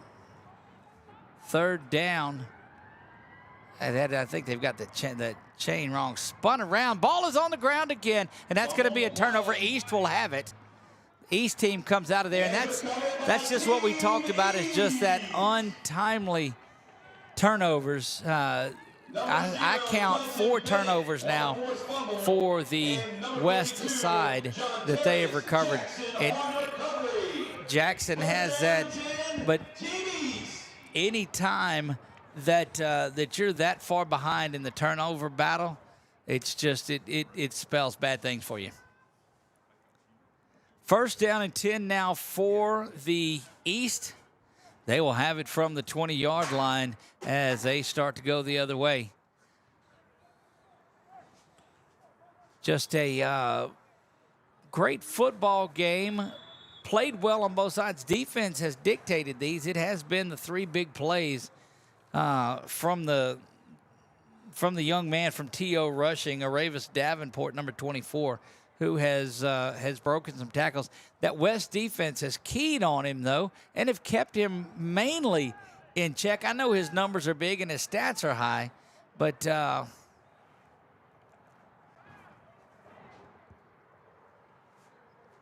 first down and 10. Actually, they'll mark it, right on the 20-yard line. Nose of the football rests on the 20. Pass is back there. Now to get it, and somebody else has it that's getting out and open, and that's Zion Alexander. Zion to the 30, now 20, 10, 5, touchdown, 80-yard touchdown pass. Zy Alexander, oh, baby, what a big run. Goodness gracious, what a run. Number 9, Andy Keith on the touchdown pass. Andy Keith is the one that got that out to him. But look, watch Keith now as he'll step in the back and just that's the 3rd touchdown pass on that little dump out of the backfield, and they just let these guys get out in space and go. Taking a bad angle at it there was the West defender, and that allowed Alexander to go to the distance, and that was Faraday Junior High's pride doing it there. Goodness gracious. A lot of highlights that'll be chopped up out of this one. We will have this. We'll have a lot of these highlights up tomorrow evening as we return home. Hope all of you heading back have traveling grace as well. Again, 2-point conversion, so they can go 80 yards on one play, but are 0 for 4 going for 2 yards in on one. But it just shows you how solid that West defense is. Boy, those shadows starting to wreak havoc a little bit on the cameras as that comes over. The next hour or so, that'll be out of the way as those shadows. It kind of reminds you of Wrigley Field, how the shadows would start to creep in out there, and it really makes things rough. You see a very brightly lit Memorial Stadium off to the far side of us. We're in Baton Rouge, Louisiana. Been here all week long. 446 Sports bringing you coverage of Bowl Week for Gridiron Football.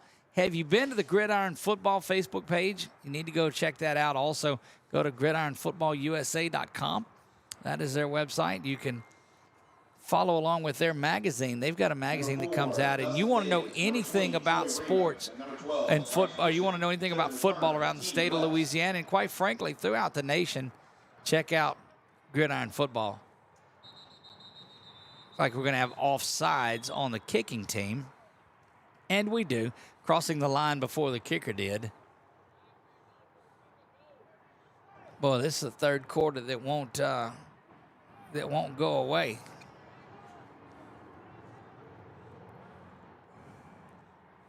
They'll move them back to the 35-yard line where they'll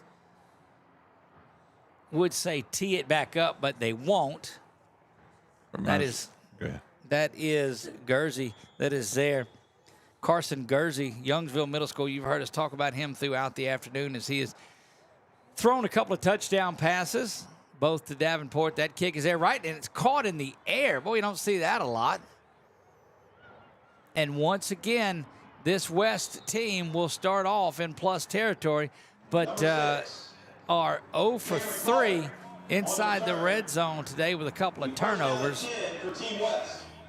And have moved the ball well between the 30s. Well, further inside of that, they call it, that's your term, inside the 30s, is when you're able to move the ball up and down the field, but you get inside the red zone and are unable to pay it off. This drive will start from the 40-yard line. West has got a lot of work to do. Running someone late onto the field is the East. Again, you wonder what these guys have in the tank left. You'll see big 50, 55-man rosters for the seniors. These have about 25 on their roster, so a lot of kids playing the full game. That one's right up the middle. But I'm telling you, it's been pretty well played in this one today. These middle school guys are going to have bright futures at the high school level, without a doubt. Yes, they really will. I need to bring you to school with me when I go back to school. What is it, show and tell? Well, yeah. Bring my little Doug. Would I need an essay written? Because you're getting your word count in today for sure. In fact, we are. Look, it doesn't match that one from Wednesday night when we had media night. 3 hours of interviews back to back to back. To back. Yeah, that was something. A lot of fun, though. Met a lot of great people. Back to pass. Now, thought about going over the top. That's going to dump off to the near side. And Davenport on the tackle. Big receiver there for the West. That is Braden Jean that pulls that in. Jean out of Woodlawn Middle School. Again, they will name the offensive and defensive MVPs of the East and the West when this game is over with. And yes, I know they say North and South, but the jerseys came in East and West, so there you have that. Minute 12 remaining in the third. Still have a quarter left to play. It's been all East in this one. Thought about pass, good coverage. Oh, wide open and just overshoots the intended receiver. But I've got to believe that receiver may have been looking back into the – no, the sun's over there. Never mind. Yeah. Yeah, no. Tried to. He needed a little help there. Willie Johnson Jr. had a wide open receiver, but have really got to convert here. Look, if there's – and wherever the optimist, if there's some way to get into the end zone here and maybe get an onside kick of your own, and we've seen stranger things happen. But thus far, it's been all East. Snap is back. High snap, but brought in. Good throw in and out of the hands of the intended receiver. And oh, man, he knew that he had that one. Would have been the first down. Instead, it is a turnover on downs. And that East team will have it, and they'll be set to go. Under a minute remaining here.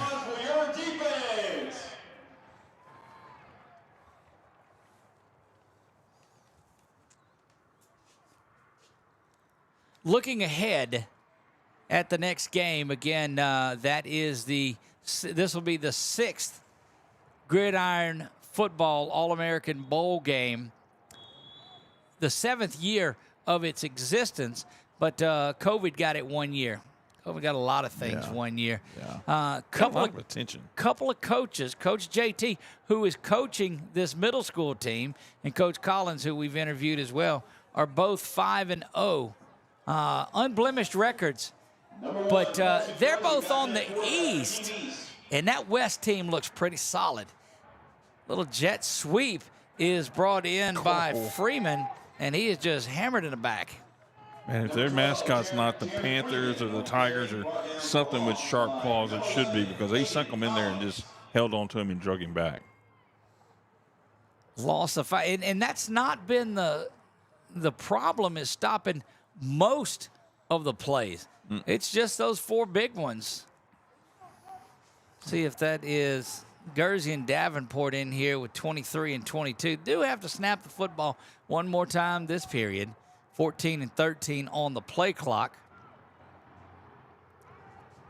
If they'll do the run play or. Second down and 15. Guernsey's got it to Davenport. Davenport trying to get to the corner, but that white-clad West team had different ideas about it. And that's going to do it for the third quarter of play from Memorial Stadium. Here it is, the Gridiron All-Star Bowl game, and it's been all East in this one. They lead it 24-0. We'll be right back.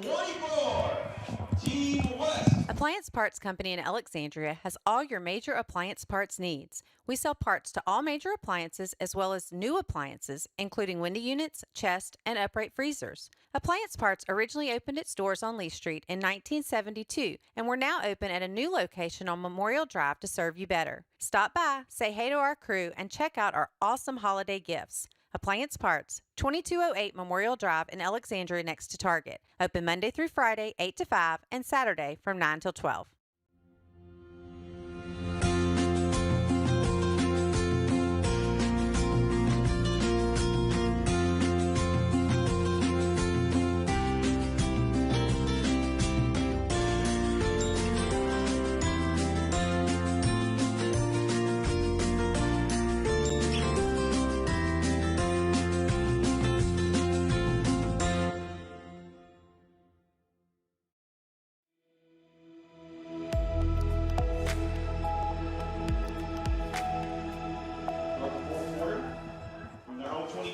Getting ready for the fourth quarter of play.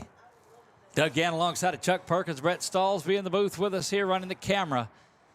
Guernsey back to pass. He's being pressured, chased around back there, and big defensive work. And look, it's just incredible. That is Dalen Early. It's incredible the way these guys have played in this game, and they trail 24-0. Just really unable to get anything going offensively on the day, and that brings up fourth down and a long way to go. It'll be 23 yards to go. Have to get out to the 45-yard line, and the ball rests at the 22. Fourth down and 20. Fourth down and 28. Goodness gracious. And, you know, they always say you don't have to get it all at one time. On this one, they do. Or They'll bring Guernsey back in because it is punt. yeah. It is the punt formation. Had Andy Keith back in there. Well, we met that young man. That's he is a cousin of one of the players in the next game, and so he sits down with him in the interview, and This is right. he's taller, and so I think he's one of the. I think he's the other guy that's playing in that game. Low snap, but not going to matter.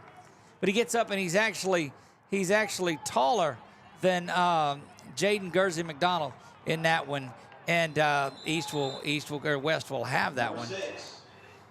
But I thought he was one of the senior high kids, and he's not. He's one of the. He's one of the middle schoolers, and I was like, man, it just isn't right. I'd have to stand on a stool to be as tall as some of those eighth graders that were playing in this one. I told you so. 8:27 to go here in what has been all East all the time, 24-0. Now you start looking, if you're the West, they've started their fifth drive inside their opponent's territory tonight and are 0-4 on the previous four times that they have been inside here. Fourth drive that they've started inside their opponent's territory and have nothing to show for it on the scoreboard. See if this could be that difference maker, but like you said, fourth quarter, it's time's getting precious. Two to the top, two to the near side. High snap, bounces around. Going to have to fall on that, and someone followed looking for a scoop and score, but not going to be there. But able to fall on it is Braden Allen. And boy, just their own. And watch this snap that is there, and it just goes high and over there. It's right up chest high, so you probably got to grab that in. But thought about trying for the scoop and score, did Braden Allen out of Crowville, but able to fall on that. And 0 for 5 now on possessions started inside their opponent's territory. And goodness, here comes the East with probably what is arguably their best starting field position of the day. I agree. In plus this time. Team East will start in Team West territory at the 49. Back there at quarterback is Andy Keith. He finished the last one. I believe that's, yep, that is Keith. Kind of felt like Jace Lejeune, the PA, is kind of listening to what you were saying there. Well, sometimes we give and take. There's that little jet sweep coming in. Good stiff arm, but never giving up. That was number 11, Hagan Collins, out of Bruley, coming up big. That was Montrevel Lewis out of Crowville as well. 1, 2, 3 of those young men in here. Vidalia well represented. Faraday well represented.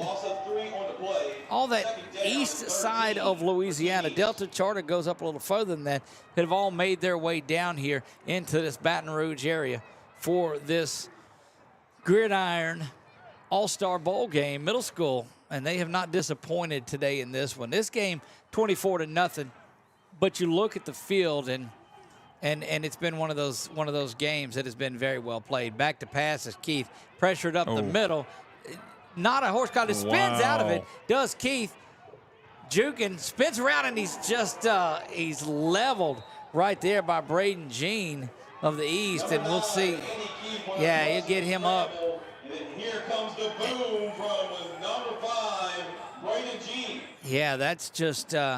Well, when you come in, they talk about the blindside block. That's kind of a blindside hit. Nothing intentional, nothing malicious, nothing out of it. Just happens to be.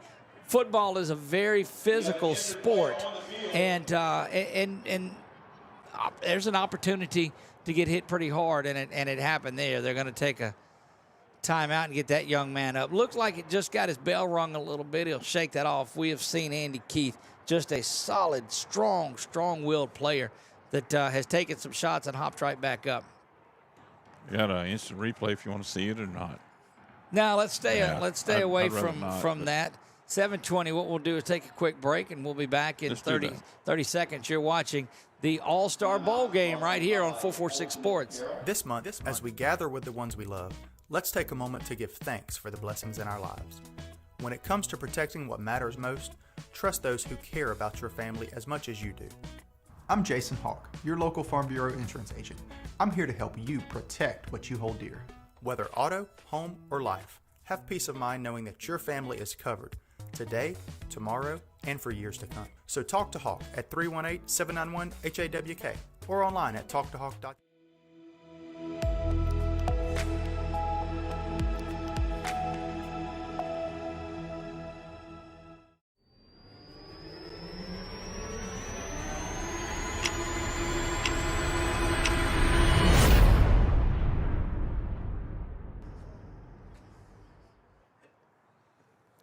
We're back here on the field, and young man is up and off there. Just being helped out by Coach Taylor, Coach JT, as he's been around here. Got to spend a lot of time visiting with Coach JT. He was easily the last one away from the lobby at night, and the first one up in the morning. Yeah, and easily. And we were there with him most of the time, finishing up and preparing for what is going to be an exciting All-American Bowl game coming up in the 6 o'clock hour. Doug Gann with 446 Sports. So glad that you are here with us through every second of this one.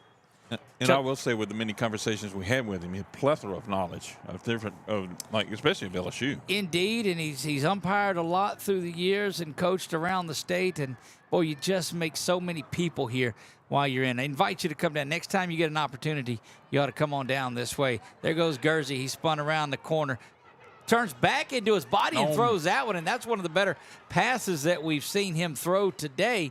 But he's rolling out to his left, has to turn and set his shoulder and throw the ball back down the field, and that's what you look for out of quarterback play. You know, so many times you'll see a young man just roll that way and only think he can throw the way he's going. Squaring those shoulders up, and that's just good fundamental quarterback work. Right, and making the reception look like his receiver was working his way back to try to give him some assistance too. 2 receivers to the far side, 1 to the near side, and Guernsey up around the 200-yard mark in passing. Snap is back. Now he's going to take this one. Comes across and, in and out of the hands. Had a lot of room to run, but dumps that pass off. Stayed behind the line of scrimmage. If you thought he was near it, not going to, so no penalty for those of you scoring at home. 6:20 left in this ball game. 4 o'clock here in Baton Rouge. That next game slated for 6 o'clock. Again, grab those pay-per-view tickets if you have not done that already. Look at Coach Markell, the linebacker coach for that West team here that's getting ready to go, coming out, getting a little workout in, doing some bleachers. You got to love that. I thought he was just running stadiums. Thought he was just coming, getting a quick little workout. Huh? Yeah. How are you breathing so hard? It's because you didn't get sleep. Where now he leaves there. Did you wait for pancakes this morning? Coach Markell Johnson out of Sarah T. is. Reed coming up visiting with us and got to spend a lot of time. Look, he had the pleasure of working with those solid linebackers from the West, and I'm telling you, get ready for that as they're going to put a show on in that next game. There's a direct snap. No, it's kept to the far side, trying to get out of bounds, spun around, and down. That is number 6. Reynolds that is out of bounds.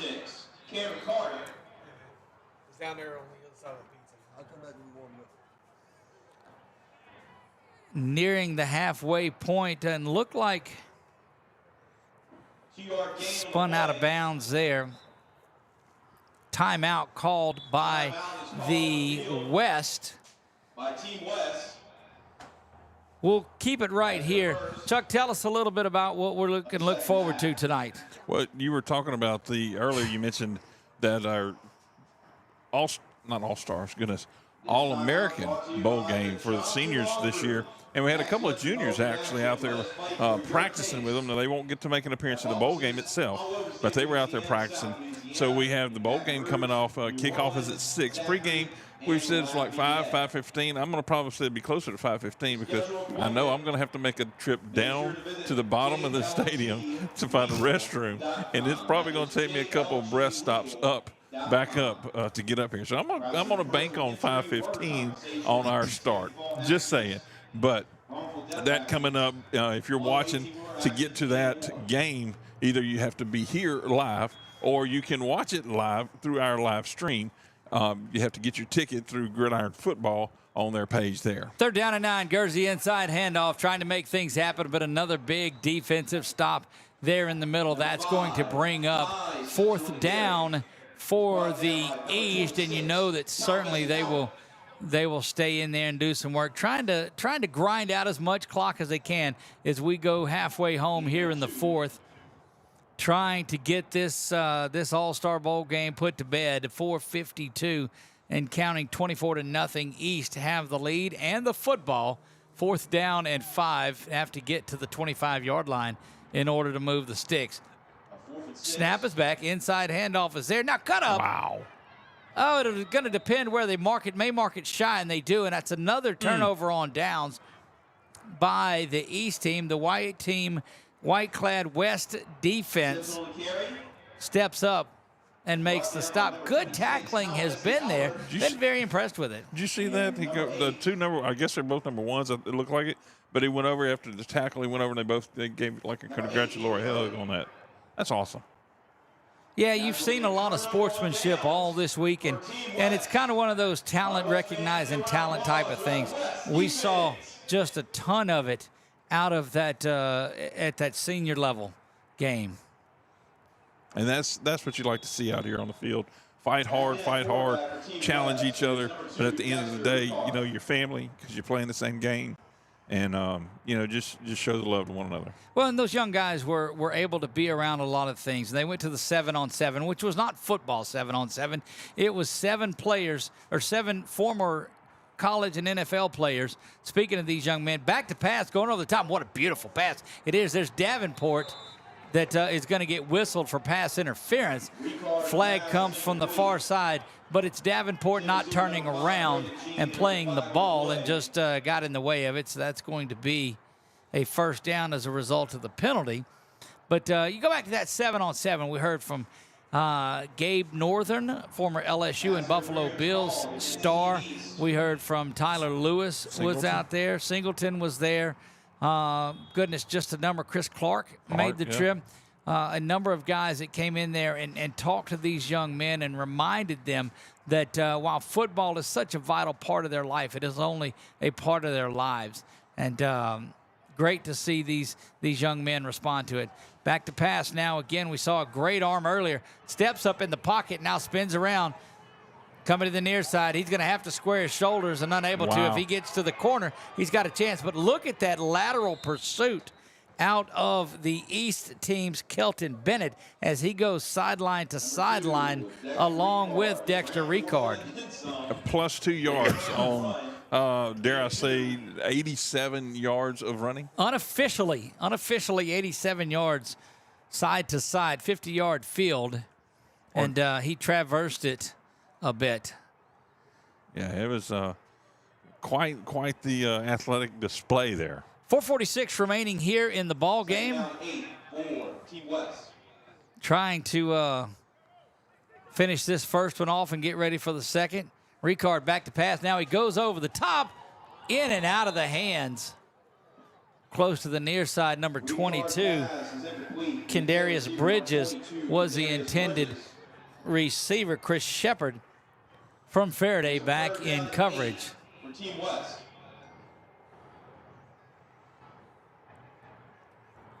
4:08 now and counting. A lot of time ran off on that play, didn't it? From 4:46 to 4:08. A lot of time on that clock, on that play.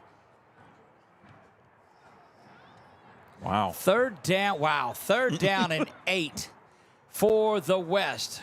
They scrimmage from the 43-yard line. Correction, the 41. Have to get out to the 49. Stepping up in the pocket. Now stepping back. Puts his right foot in and now takes it back. And they're going to, I guess they're going to call a face mask that time. And not much argument from Jontarius Jackson as he knew that he was guilty of that. So it'll be a personal foul. Face mask on the end of the run on what would have been a 10-yard loss on that sack. Well, you bring your kids somewhere and they eat up all the snacks in the first game. Isn't that something?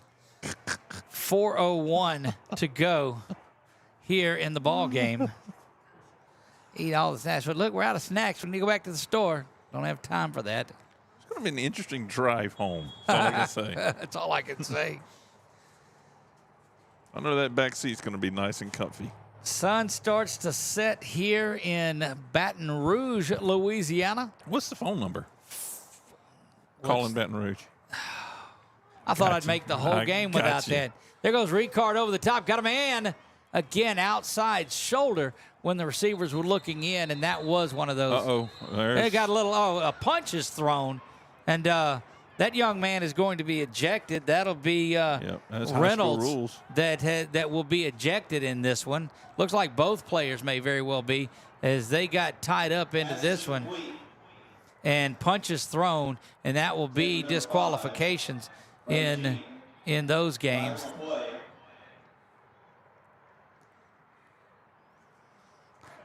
See if it was offsetting or if it just the one that was called. Where's Whitehead? There he is.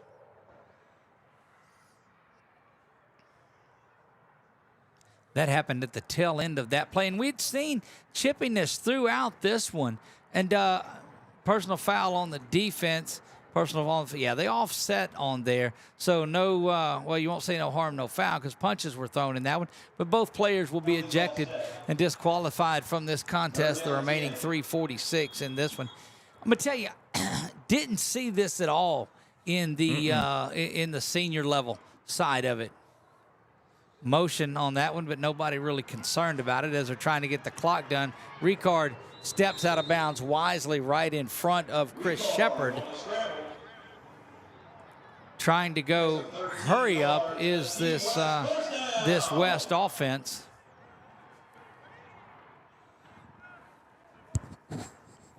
Go back and watch that tonight and see if we had the camera. They're not really sure what happened between those two young men other than it just got scrappy, but they had been kind of going at each other. Both teams had went through the whistle. I mean, good competition when you're fighting against one other, like sportsman type fighting. Yeah, you just got to know that it's over and it stays on the field because Right. there's not really any place for that in the sport. Play action now coming back to the near side is Ricard. Steps inside a defender, slides down inside the 20. They'll mark him at the 21 where he gave himself up and started the slide. 3:27, tick, tick, tick, tick, tick. 24-0 East leads this one. Again, we'll take a little bit of those shadows starting to creep in. We need to get the good thing about the 6 o'clock hour is that sun will be down and we'll be at the full benefit of the lights that are in here. It's a tough time when those shadows start hitting. Whistle dead. There's going to be an illegal participation as somebody came running off the field there at the end of it. It'll be against the East's defense.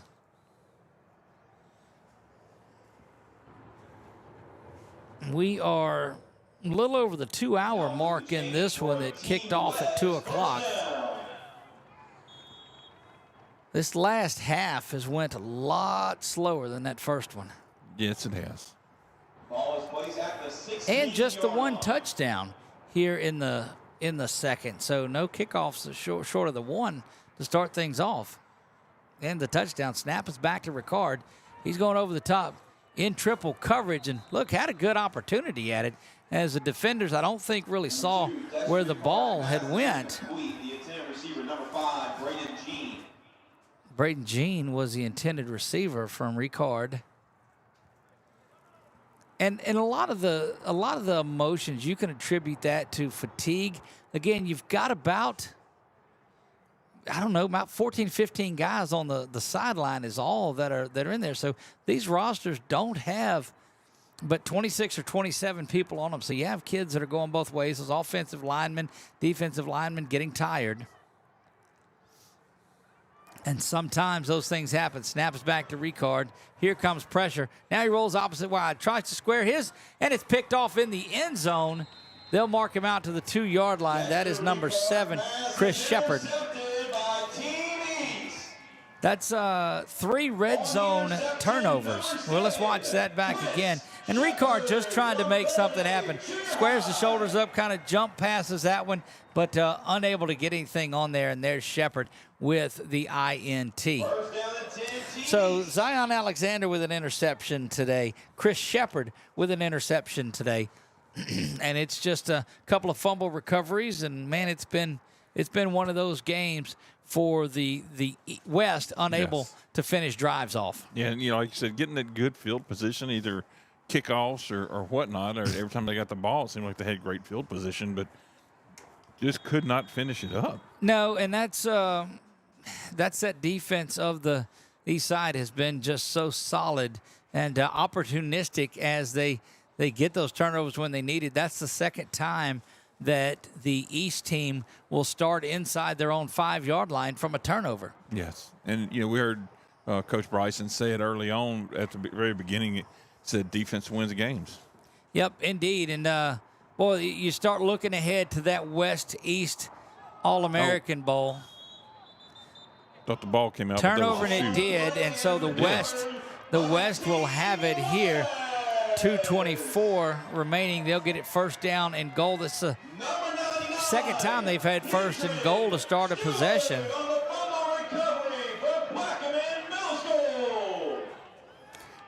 Very spirited in the PA booth down there today. Yes, they are.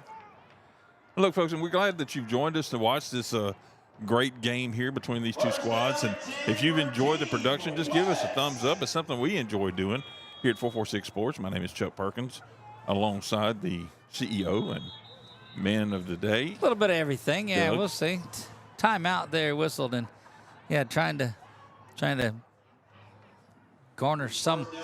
I don't know. I just don't know that timeout that was taken there. Trying to finish things off. You know, these coaches and these kids get out here, and they've been working since Thursday. Got here Wednesday is when the check-in was. Got their jerseys, had the media night. We're able to talk to all of them. And so just out here, the season's over with, and they just want to get a little bit better. And I think all of them have done that this week. Again, follow along some of these guys. The only way you can watch that game tonight is it is pay-per-view set up by Gridiron Football. You can go to their page, and there is a link to it.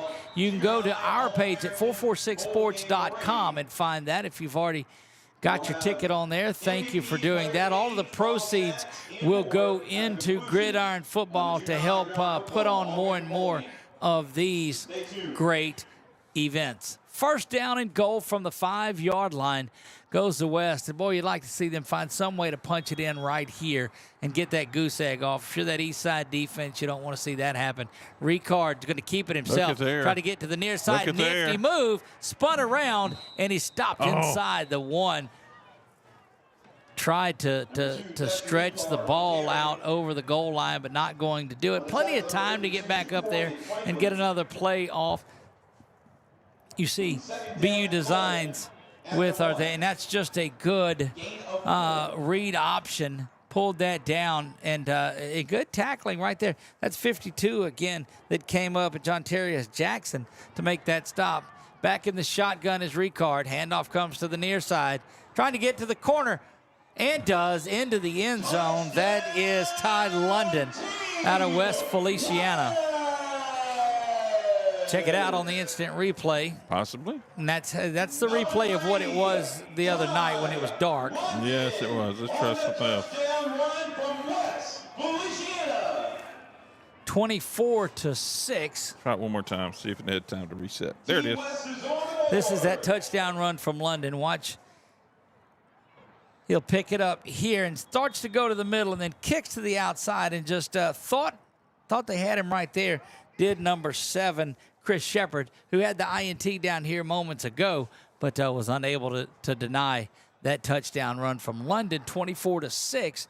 And now Ricard stays out there with Ty London in hopes of getting that 2-point conversion. Ricard thinks about the keeper, but there is Davenport and there is Mikael Wyatt to perhaps make him think better of that. 24-6, a minute 42 to go in this one. That was like one of those meals from Licked Skillet. Looked like it was covered up in gravy there. Wow, Chuck. Chuck has been pent up most of the week. It's been a struggle. A lot of computer work I've and been a lot busy. Flying a drone and everything else. I've had to work. That's correct. On this time off. Get thank you cards from his wife every time I keep him out of town for several days. When you I leaving? get to feel the brunt of it. Yeah. He's probably been texting saying, when exactly are y'all coming back? When are you actually bringing him back? When, that's right. Not hey, I miss him. When do I need to be prepared to have this guy back? It's a mindset. 1:42 to go. Will we see the onside kick? Why not? Stop it. In this one. No, you got to go for it. Look, if Coach Bachman was coaching it, I promise you there would be. Absolutely. No doubt about that. Go for the onside kick. Well, I guess you can't. Yeah, we saw it earlier. Go onside kick recovery. But you got to look. They've got somebody right in the middle. That's one of those young men from Delta Charter. Kick it over here to the 50. That is there. Be really good. Kick it over here on this 50 on this near side of the hash. And putting several guys lined up over here is a good possibility. Only the second kickoff of the day, the opening kick from the west side. And then now this from the score. Lining up and looking this way.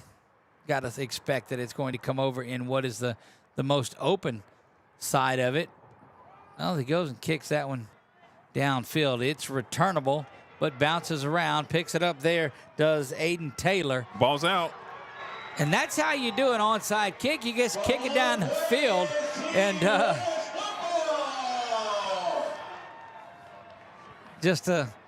don't know how much of that one we caught. if you can go in and get in the end zone right here, you give yourself a little bit of time. That extra point, the 2-point conversion last time was pretty crucial. That would have made it a 2-score game. Now down by 6-18 in this one. Yeah, you could have Had made. to pull my hand out of my pocket to count how big that lead was. 140 remaining in what can only be held as a thriller here at Memorial Stadium to get things going. 4 big, long touchdown plays by the East squad, and now the West team trying to make things a little bit interesting.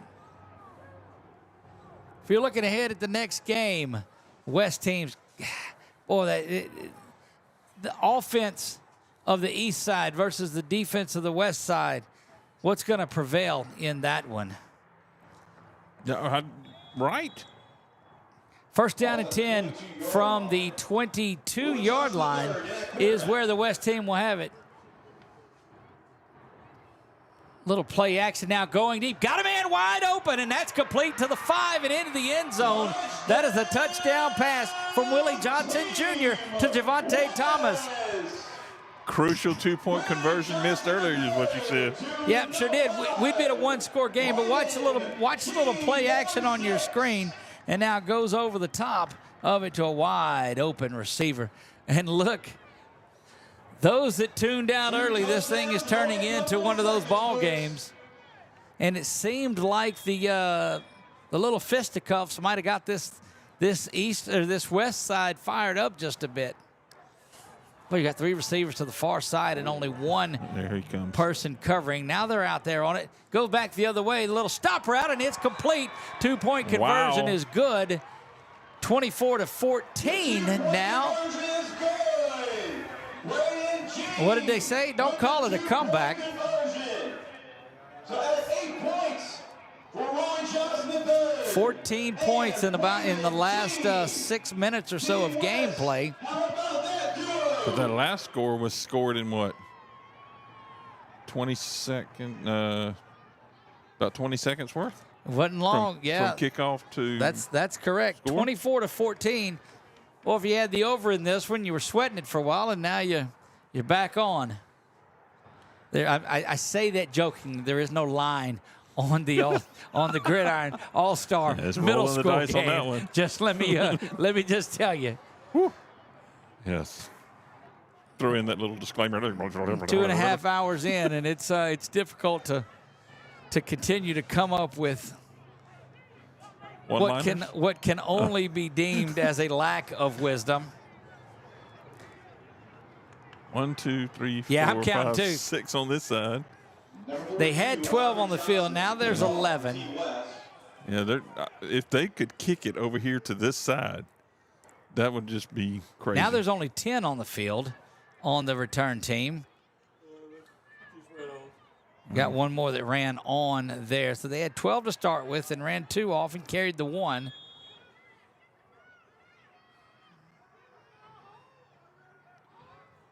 Just clock is rolling. Yes. See, they do have a tee here. Nope. Banging around. They just both went for the defender instead of the ball. See, so they do have tees. There is a tee down at the 40-yard line. See that now. Team East. East comes out of there with it. Number 5. He stepped up early and touched it, came out. Another guy came in right behind him. If they could have swung it a little bit wider, kicked it a little bit harder, I believe is what they were trying to do. Don't know if they borrowed that out of the bags of one of the other kickers or not, but finally there was a tee sighting at 1:33 to go in the ball game. And we're not even in Boston. What a party that would have. I can't take him nowhere. What a party that would have been. Mercifully, Brett doesn't have headphones on and can't hear Chuck. Not most of it, he Maybe says. I just need to speak up a little bit. 1:31 to go in this one. Can the West team somehow get the ball back a couple of times? Will they dare throw it and give them that chance to? I think you run it out here, but 2 timeouts left for the East, for the West team. No timeouts left for the east side, but they don't need any more. They've got the lead and a 91 seconds just to chew up. Carson Gursey in there to finish things up. Handoff, but that was a sloppy one to Davenport, but he doesn't matter. Davenport just says, "Give me that." Rambles on, stays in bounds. The clock will stop momentarily to move the chains on that first down run. Wisely staying in bounds too. Hopefully that was planned. 15-yard pickup for Davenport, and that puts him, goodness, at close to 300 yards of total offense today. The two big pass receptions got him 140. Had the 43-yard run, so that does. He's over 200 yards, carry the one, and he's 250, 260 on the day, and running away with, if you will, the offensive MVP for the east side. Clock down under a minute, 53 seconds. Official's going to call a delay of game penalty. And go on and leave that in your pocket. Yeah. That's all right. These guys have done a great job today because they haven't really been noticed. And it's like offensive linemen. You don't want your name called, and you don't want to be noticed if you're out there. Play clock down to 20, 47 seconds and counting. Handoff to Davenport. He'll try to get to the outside, but there's that big defensive front. And the West takes one of their remaining timeouts. Time's out. Had not, they could have let the clock just run out because the play clock was at 40 and time on the clock was 39. So just one of those to stop the clock so they won't take the full complement of the timeout. They'll just get things going again. You start to see the guys from the east that are just up the hill to our right getting ready to come out and start getting loose here. I would think around 5 o'clock they'll start coming out and getting loose. Snap is back and taking a knee is Carson Gursey. One more timeout.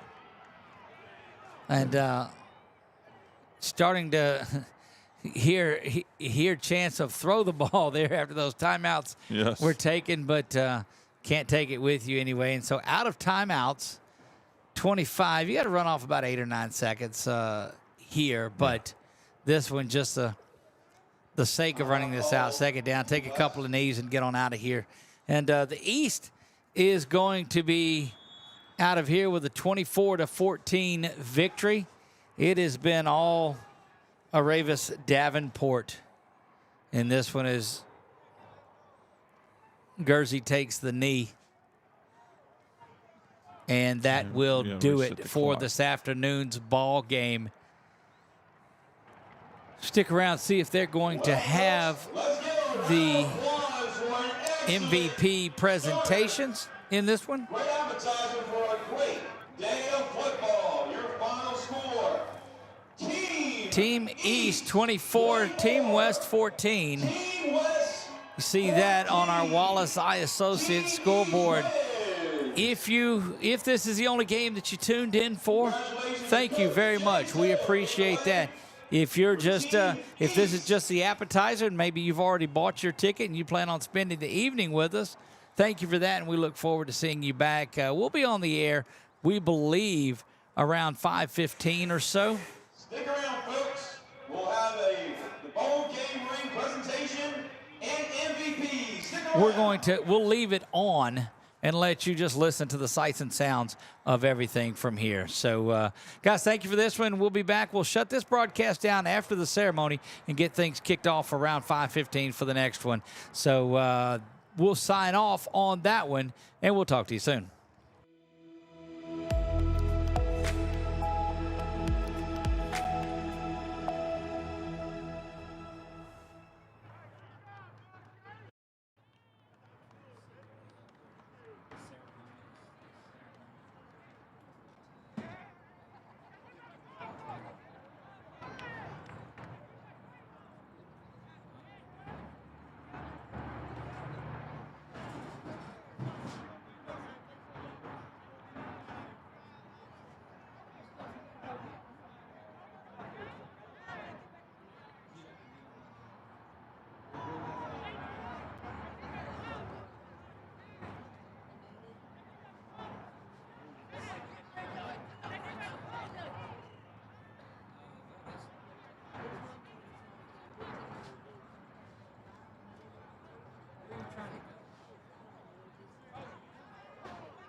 Will both head coaches please report to the north end zone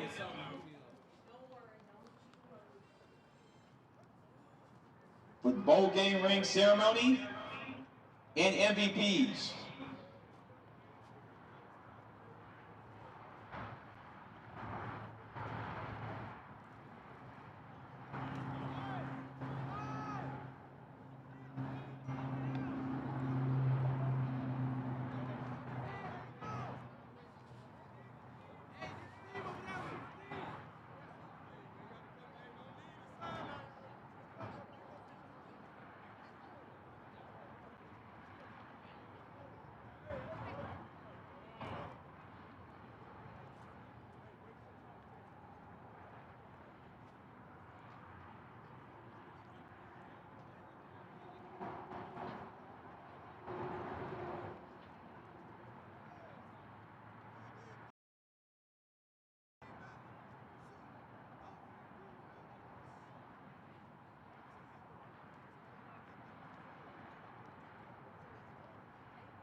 All right, ladies and gentlemen, this is what all y'all have been waiting for. We're going to have our MVPs, our most valuable players, for the first game, the Gridiron Football Junior High All-American Bowl game. We're going to start with the winning team first. We're going to start with Team East. Your Team East offensive MVP, Number 24, Ravis Davenport from TOSH.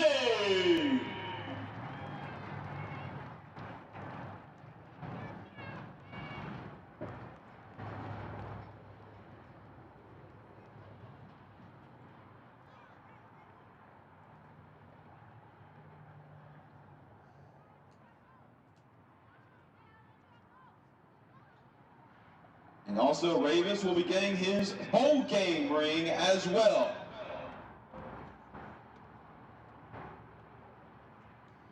Ravis, final stats, 9 carries, 45 yards, a touchdown, 2 catches, 156 yards, 2 touchdowns on offense, 4.5 tackles, a forced fumble, and a quarterback hurry. Once again, round of applause for number 24, Ravis Davenport. Moving on to Team East, defense MVP. That will be awarded to number 50, Salmon Davis from Faraday Junior High.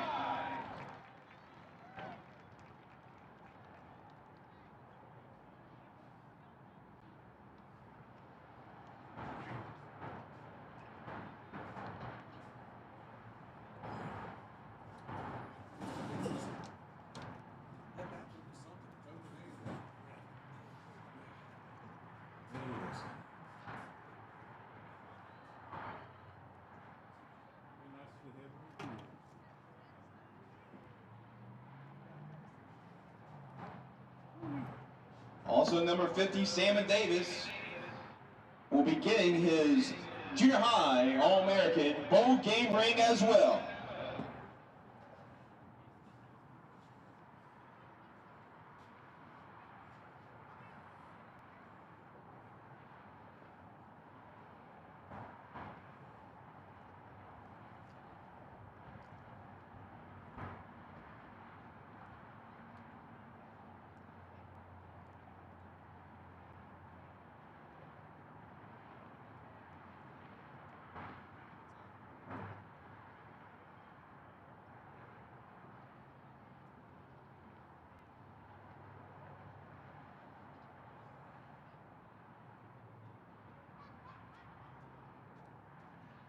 Salmon Davis was all over the field making plays today in the backfield, pressuring the quarterback, stopping the run. Salmon Davis, pretty tough guy to block. So those are your offense and defense MVPs for Team East. We're going to move over to the Team West offense and defense MVP. Your Team West offensive MVP, number 5, Braden Jean from Woodlawn Mill.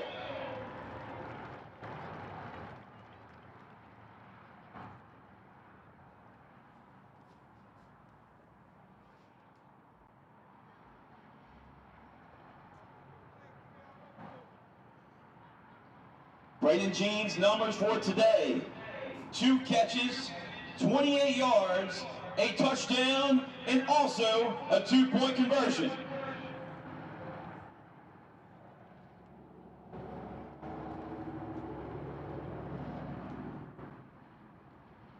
In last year's bowl game, Gridiron Football was on You Got Moss. Well, Braden Jean had a pretty good candidate today for You Got Moss.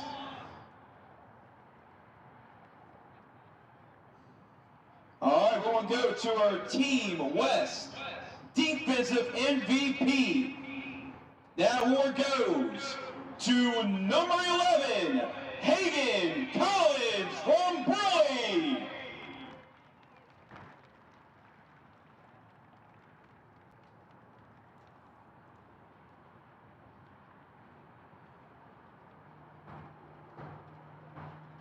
Hagen's name was mentioned constantly throughout the day. Tackles, sacks, hurries, you name it. Hagen Collins, the Burley Panther, all over the field.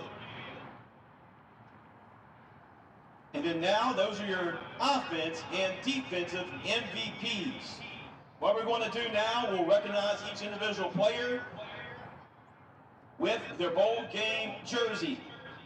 We're going to start off with the winning team first, and we're going to start off with Team East. Number 0, Kelton Bennett from Griffin Middle Academy.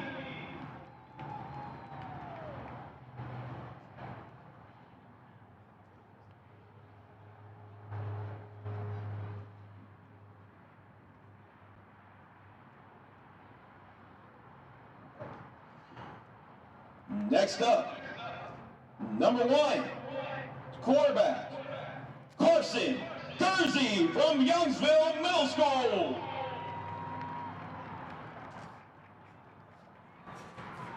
Carson was 4 for 7, 162 yards, and 2 touchdowns. Not a bad stat line.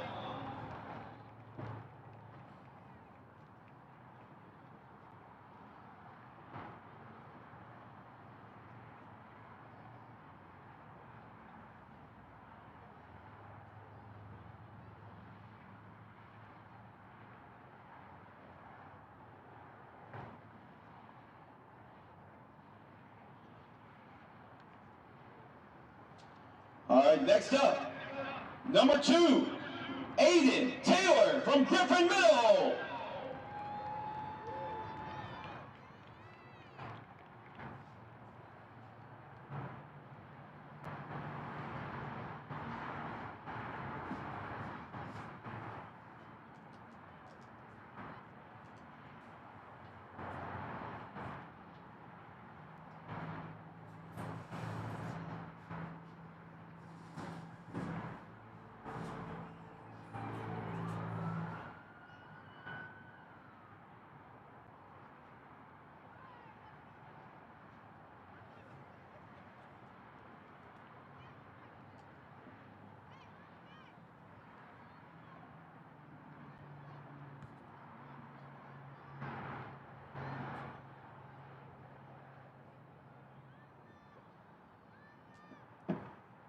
Number 3, Jace Harris from Faraday Junior High.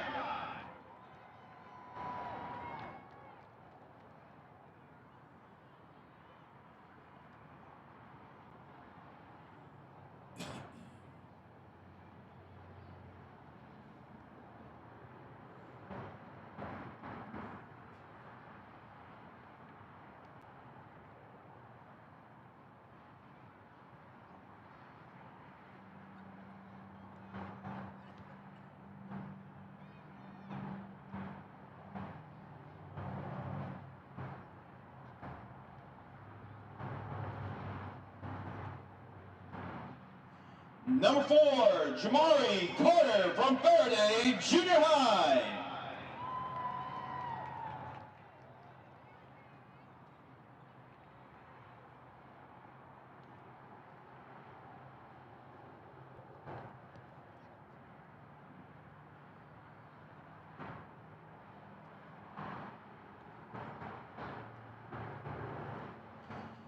Next up, number 5, Ty Simpson from Delta Charter.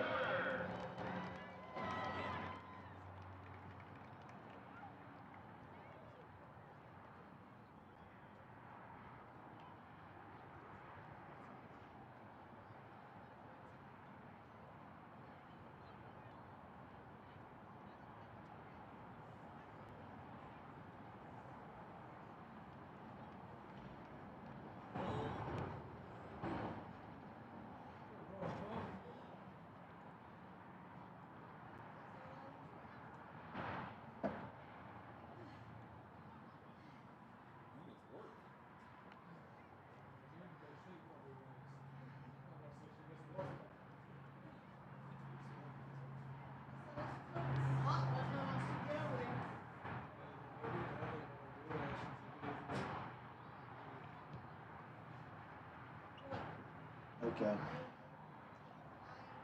All right, number 6, Amari Reynolds from Griffin Middle Academy.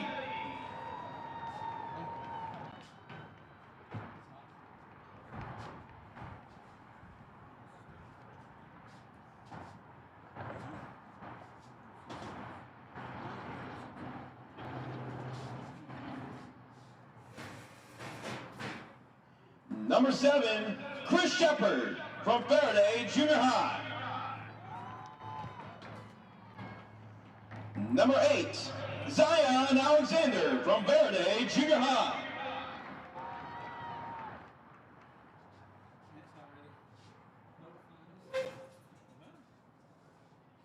Number 9, Andy Keith from Delta Charter.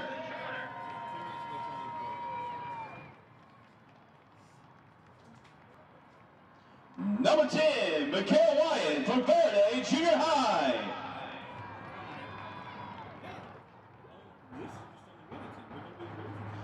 Number 11, Logan Spruck from Kenner Discovery.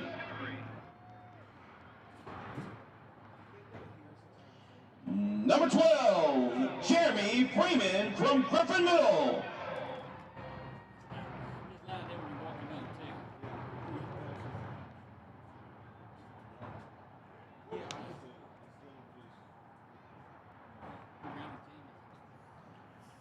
Number 12, Jeremy Freeman from Griffin Middle.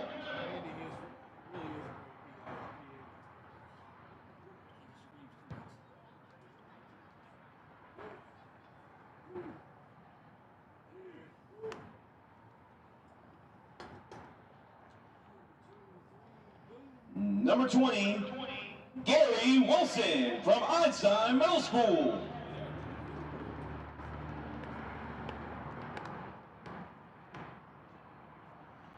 Number 21, Javon Northern from Faraday Junior High.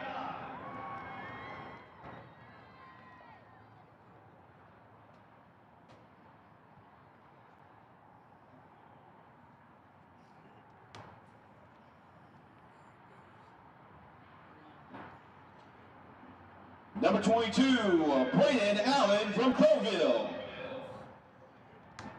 Number 23, Xavier Walker from Vidalia Junior High. Number 26, Anthony James from Faraday Junior High. Number 27, Cam Anderson from Faraday Junior High. Number 30, Montrevel Lewis from Russia Middle School. Number 52, John Terrius Jackson from Baskin. Number 65, Dylan Scott from Faraday Junior High.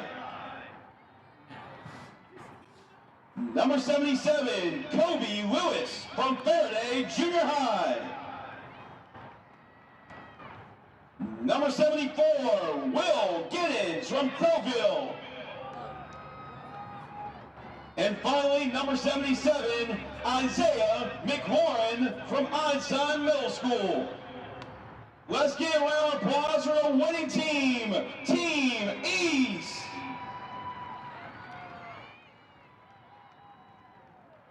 Moving on to Team West. Number 0, Aiden Mawasson from North Iberville.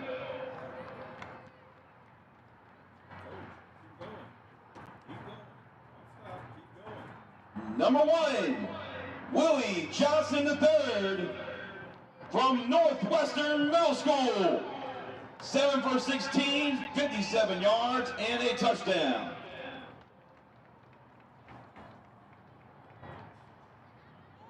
Number 2, Dexter Ricard from Southern Lab. 1 completion for 28 yards, 7 carries for 44 yards. Number 3, Ty London from West Feliciana. 7 carries, 23 yards, and a touchdown. Number 4, Dustin Davis from Northwestern Middle School.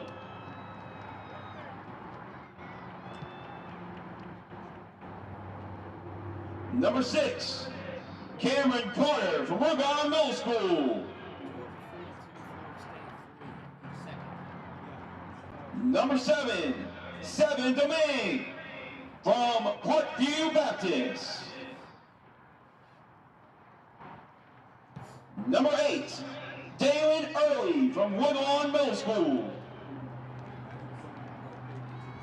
Number 9, Javante Thomas from North Iberville. Number 10, Jaden Jones from GEO Prep.